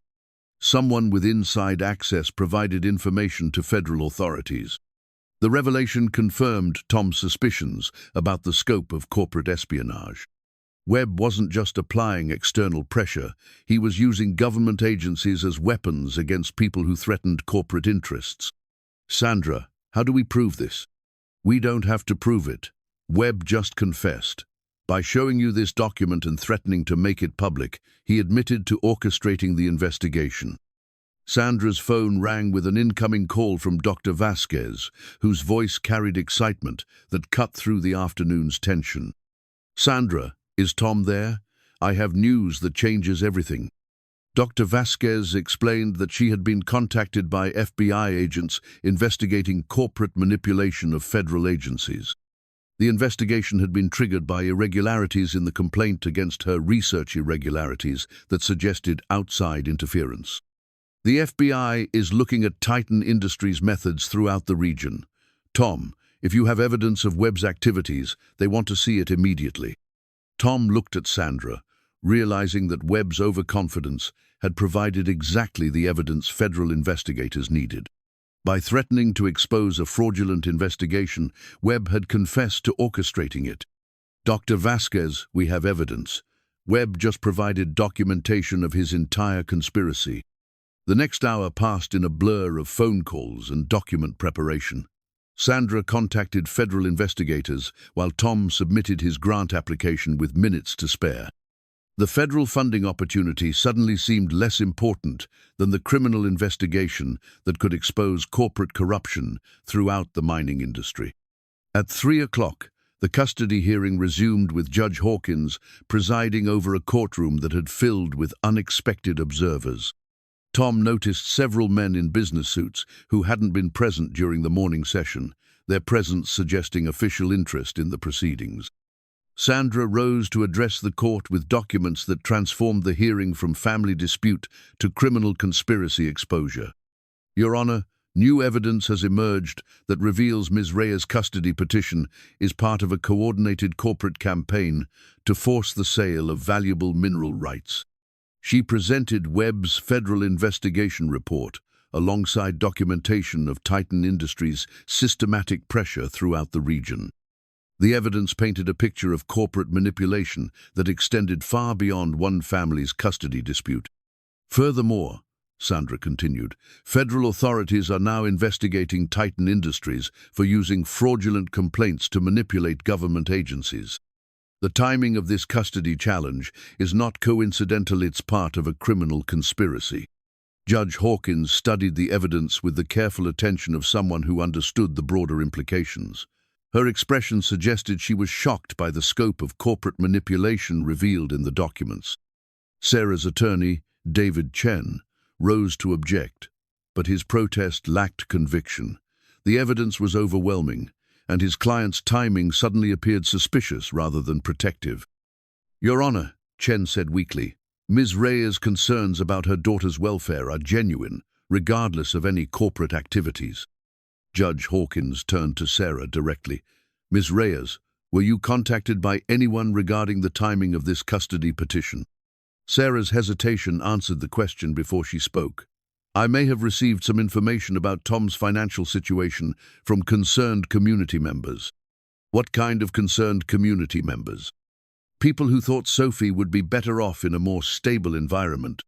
Sandra stood to present additional evidence that revealed the connection between Sarah's concerned community members and Titan Industries' intelligence network. The documentation showed that Sarah had been provided with detailed information about Tom's finances and legal vulnerabilities. Your Honor, Ms. Reyes was manipulated by corporate agents who provided her with information designed to trigger this custody challenge. She's as much a victim of this conspiracy as Mr. Reyes. The courtroom erupted in whispers as observers realized they were witnessing the exposure of a criminal conspiracy that extended far beyond Cedar Ridge. Judge Hawkins called for order, but her expression suggested she was processing implications that would influence her decision. At that moment, the courtroom doors opened to admit Marcus Webb, flanked by two men in FBI windbreakers. Webb's confident demeanor had vanished, replaced by the expression of someone who realized his carefully constructed campaign was collapsing. Mr. Webb, Judge Hawkins said dryly, how convenient of you to join us. FBI Special Agent Maria Santos approached the bench with documents that formalized the federal investigation into Titan Industries' activities. Her presence transformed the custody hearing into a criminal proceeding. Your Honor, we have a federal warrant for Mr. Webb's arrest on charges of conspiracy to defraud the United States government. We also have evidence that this custody proceeding was initiated as part of that conspiracy. Webb's arrest in the courtroom provided dramatic confirmation of everything Sandra had argued. Sarah sat in stunned silence, apparently realizing for the first time that she had been manipulated by corporate agents who viewed her daughter as leverage in a business dispute. Judge Hawkins recessed the hearing for 30 minutes while federal agents processed Webb's arrest and Sarah processed the revelation that her custody challenge had been orchestrated by criminals. When the hearing resumed, Sarah's attorney had withdrawn the emergency petition, and Sarah herself requested to address the court. Your Honor, I want to apologize to Tom and to Sophie. I thought I was protecting my daughter, but I realize now that I was being used by people who don't care about her welfare. Judge Hawkins looked at Tom, who was still processing the rapid transformation of his situation. Mr. Reyes, do you have any comment on this development? Tom stood, feeling the weight of vindication and the responsibility that came with victory. "Your Honor, I just want to continue raising my daughter with the support of our community. Sophie belongs in Cedar Ridge, learning about science and following her curiosity wherever it leads." Judge Hawkins dismissed the custody petition with a ruling that praised Tom's dedication to Sophie and condemned the corporate manipulation that had threatened their family. As the courtroom cleared, Tom found himself surrounded by community members who had come to support him. Mrs. Henderson, Jake Martinez, Bill Henderson, and the other partners of the Cedar Ridge Mining Cooperative stood with him in a show of solidarity that proved Clara's vision was shared by the entire community.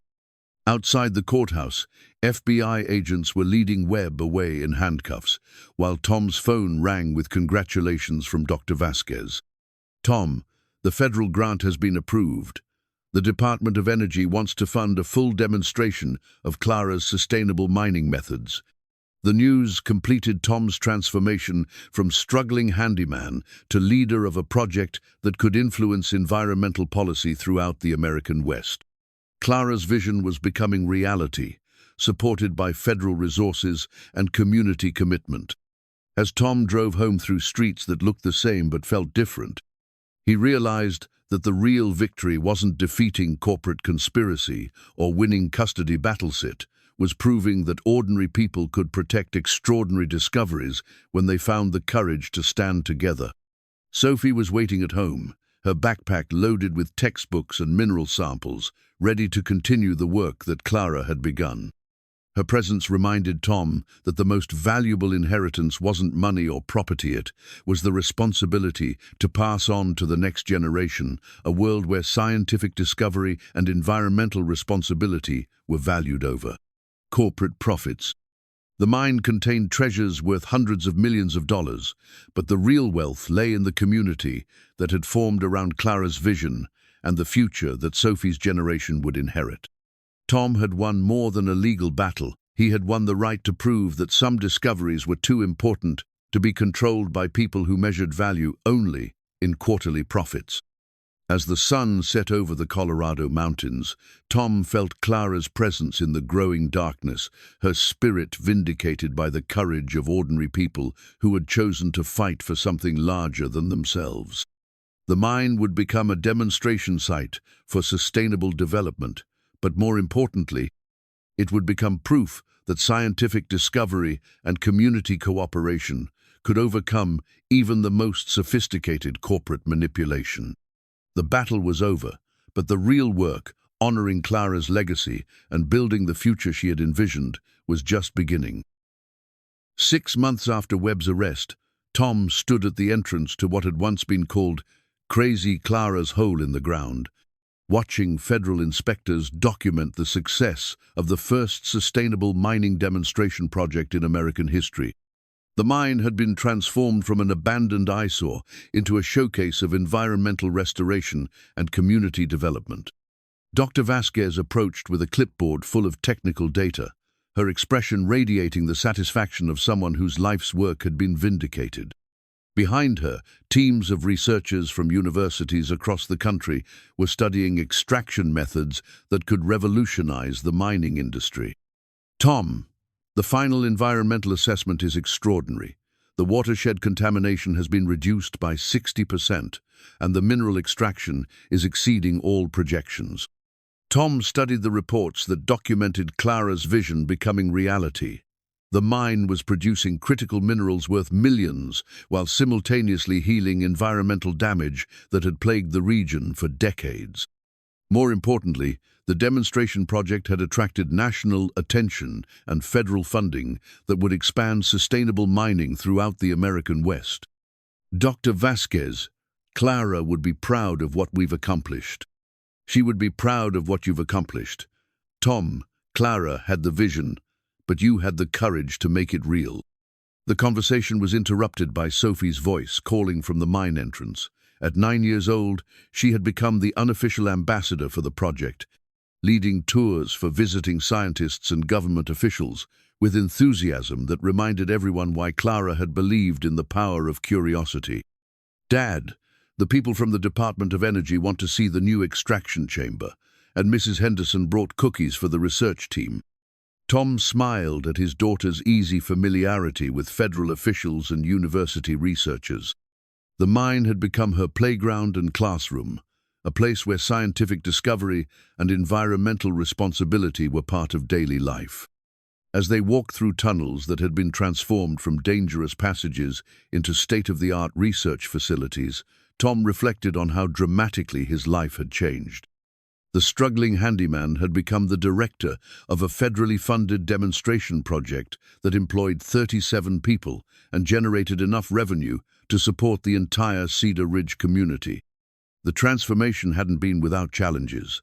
The first few months had required 18-hour days and constant problem-solving as they implemented Clara's methods on a commercial scale. But the Cedar Ridge Mining Cooperative had provided the human resources and local knowledge necessary to overcome every obstacle. Jake Martinez had become the project's chief engineer, his mechanical expertise essential for maintaining the specialized equipment Clara had designed. Bill Henderson managed construction of the new facilities, his experience in project management invaluable for coordinating federal requirements with local needs. Pete Kowalski handled supply logistics, while Mike Chen oversaw the heavy machinery operations that extracted minerals with unprecedented environmental care. The community partnership had proven as valuable as Clara's technical innovations. Local knowledge of weather patterns, geological conditions, and environmental sensitivities had been essential for successful implementation. The mine had become a model for community-based resource development that benefited everyone rather than just distant shareholders. Mrs. Henderson appeared with a tray of cookies and the warm smile that had sustained Tom through his darkest moments. At 74, she had become the project's unofficial historian, documenting the transformation of Cedar Ridge from a struggling mountain town into a center for sustainable development. Tom, dear, I have wonderful news. The elementary school has received a grant to establish a geology and environmental science program. Sophie will be the first student to benefit from educational opportunities that didn't exist when you were her age. The news completed a circle that had begun with Clara's vision of community development. The mine wasn't just producing valuable minerals, it was creating educational opportunities that would benefit generations of Cedar Ridge children. As the afternoon wound down, Tom found himself in Clara's old study, now converted into a memorial library that housed her research alongside ongoing scientific investigations. The walls were covered with photographs, documenting the mine's transformation, but Tom's attention was drawn to a framed letter that had arrived that morning. The letter was from Sarah, written from Denver, where she had returned to her software career with a new understanding of what really mattered. Her words carried the humility of someone who had learned difficult lessons about the difference between security and stability. Tom, I want you to know how proud I am of what you've accomplished. Sophie calls me every week to talk about her science projects and the amazing things she's learning at the mine. I realize now that you were giving her something I never could, the chance to be part of something larger than herself. I'm sorry it took me so long to understand that real security comes from being part of a community that values courage over comfort. Tom folded the letter carefully, feeling grateful for Sarah's recognition, but more importantly for the healing that had taken place within their family. Sophie's relationship with her mother had improved once the corporate manipulation was exposed, and the custody battle had been replaced by cooperative parenting that served everyone's interests. As evening approached, Tom walked through the mine's surface facilities, noting the subtle changes that marked the transition from industrial extraction to environmental restoration. Native plants had been reintroduced to areas previously scarred by mining, and the water treatment systems were producing cleaner runoff than the natural streams had carried in decades. The economic impact extended far beyond the mine itself. Cedar Ridge's main street bustled with activity as researchers, government officials, and journalists visited to study the demonstration project. The hotel was booked months in advance. Restaurants had expanded their menus to accommodate diverse dietary needs, and Pete Kowalski's hardware store had become a supplier for specialized scientific equipment. But the most significant change was intangible: the transformation of community pride and self-confidence. Cedar Ridge had become a place where people stayed rather than left, where young families moved to be part of something innovative and important. The mine had provided more than employment; it had given the community a sense of purpose and national significance. As Tom locked up the mine offices and prepared to head home, he found Sophie waiting by the entrance with her backpack full of mineral samples and notebooks filled with observations about the day's activities.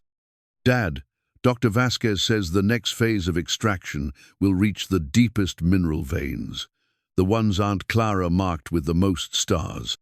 Tom smiled at his daughter's excitement, remembering his own bewilderment at Clara's cryptic notations. "What do you think we'll find down there?" "I think we'll find exactly what Aunt Clara knew was there: enough minerals to power clean energy for the whole country." The confidence in Sophie's voice reminded Tom of Clara's unwavering belief in the mine's potential. His daughter had inherited not just scientific curiosity, but also the faith that guided all great discoveries, the belief that understanding the natural world could solve humanity's most pressing challenges. As they walked home through streets that buzzed with purposeful activity, Tom reflected on the journey that had brought them to this moment. The mine had provided financial security and professional success, but more importantly, it had proven that ordinary people could protect extraordinary discoveries when they found the courage to stand together. The house that had once felt precarious now felt like the foundation for a future that honored Clara's vision while serving Sophie's generation. The mortgage was paid, Sophie's college fund was secure, and the community that had once whispered about Tom's judgment now looked to him for leadership in sustainable development. But the real treasure wasn't measured in dollars or professional recognition. It was the knowledge that Clara's legacy would continue through Sophie's generation and beyond. The mine had become a demonstration that scientific discovery and environmental responsibility could create prosperity that benefited everyone rather than just a privileged few. As Tom tucked Sophie into bed, surrounded by mineral samples and science books that reflected her expanding understanding of the natural world, he felt Clara's presence in the growing darkness. His aunt's spirit had been vindicated not just by the mine's success, but by the community that had formed around her vision. "Dad," Sophie said sleepily, "do you think Aunt Clara knew this would happen?" Tom considered the question, remembering Clara's careful planning and her faith in his ability to honor her legacy. "I think she knew that if we had the courage to follow her vision, we could create something important." "Good, because I want to be a scientist like her when I grow up. I want to find ways to help the Earth get better." Tom kissed his daughter's forehead, feeling the continuity that connected Clara's discoveries to Sophie's future. The mine contained treasures worth hundreds of millions of dollars, but the real wealth lay in the knowledge that scientific curiosity and community cooperation could overcome even the most sophisticated corporate manipulation. Outside, the mountains of Colorado stood silhouetted against the star-filled sky, their peaks containing beneath the surface the minerals that would power America's energy future. Clara had understood that the real battle wasn't about mining technology or geological science. It was about proving that human wisdom and environmental stewardship could create prosperity that honored both the Earth and the people who called it home. The mine had provided more than financial security. It had become proof that some discoveries were too important to be controlled by people who measured value only in quarterly profits. Clara's vision had become reality, supported by federal resources and community commitment, creating a model for sustainable development that would influence environmental policy for generations to come. As Tom turned off the lights and prepared for sleep, he felt the quiet satisfaction of someone who had honored a sacred trust. The mine would continue operating, the community would continue growing, and Sophie would continue learning about the natural world that Clara had spent her life trying to understand and protect. The real treasure had never been the minerals in the ground. It was the chance to prove that ordinary people could create extraordinary change when they found the courage to follow their convictions. Clara's legacy was secure, Sophie's future was bright, and the community that had once dismissed their dreams now celebrated their success. The battle was over, but the real work building, a future that honored scientific discovery and environmental responsibility, would continue for generations to come.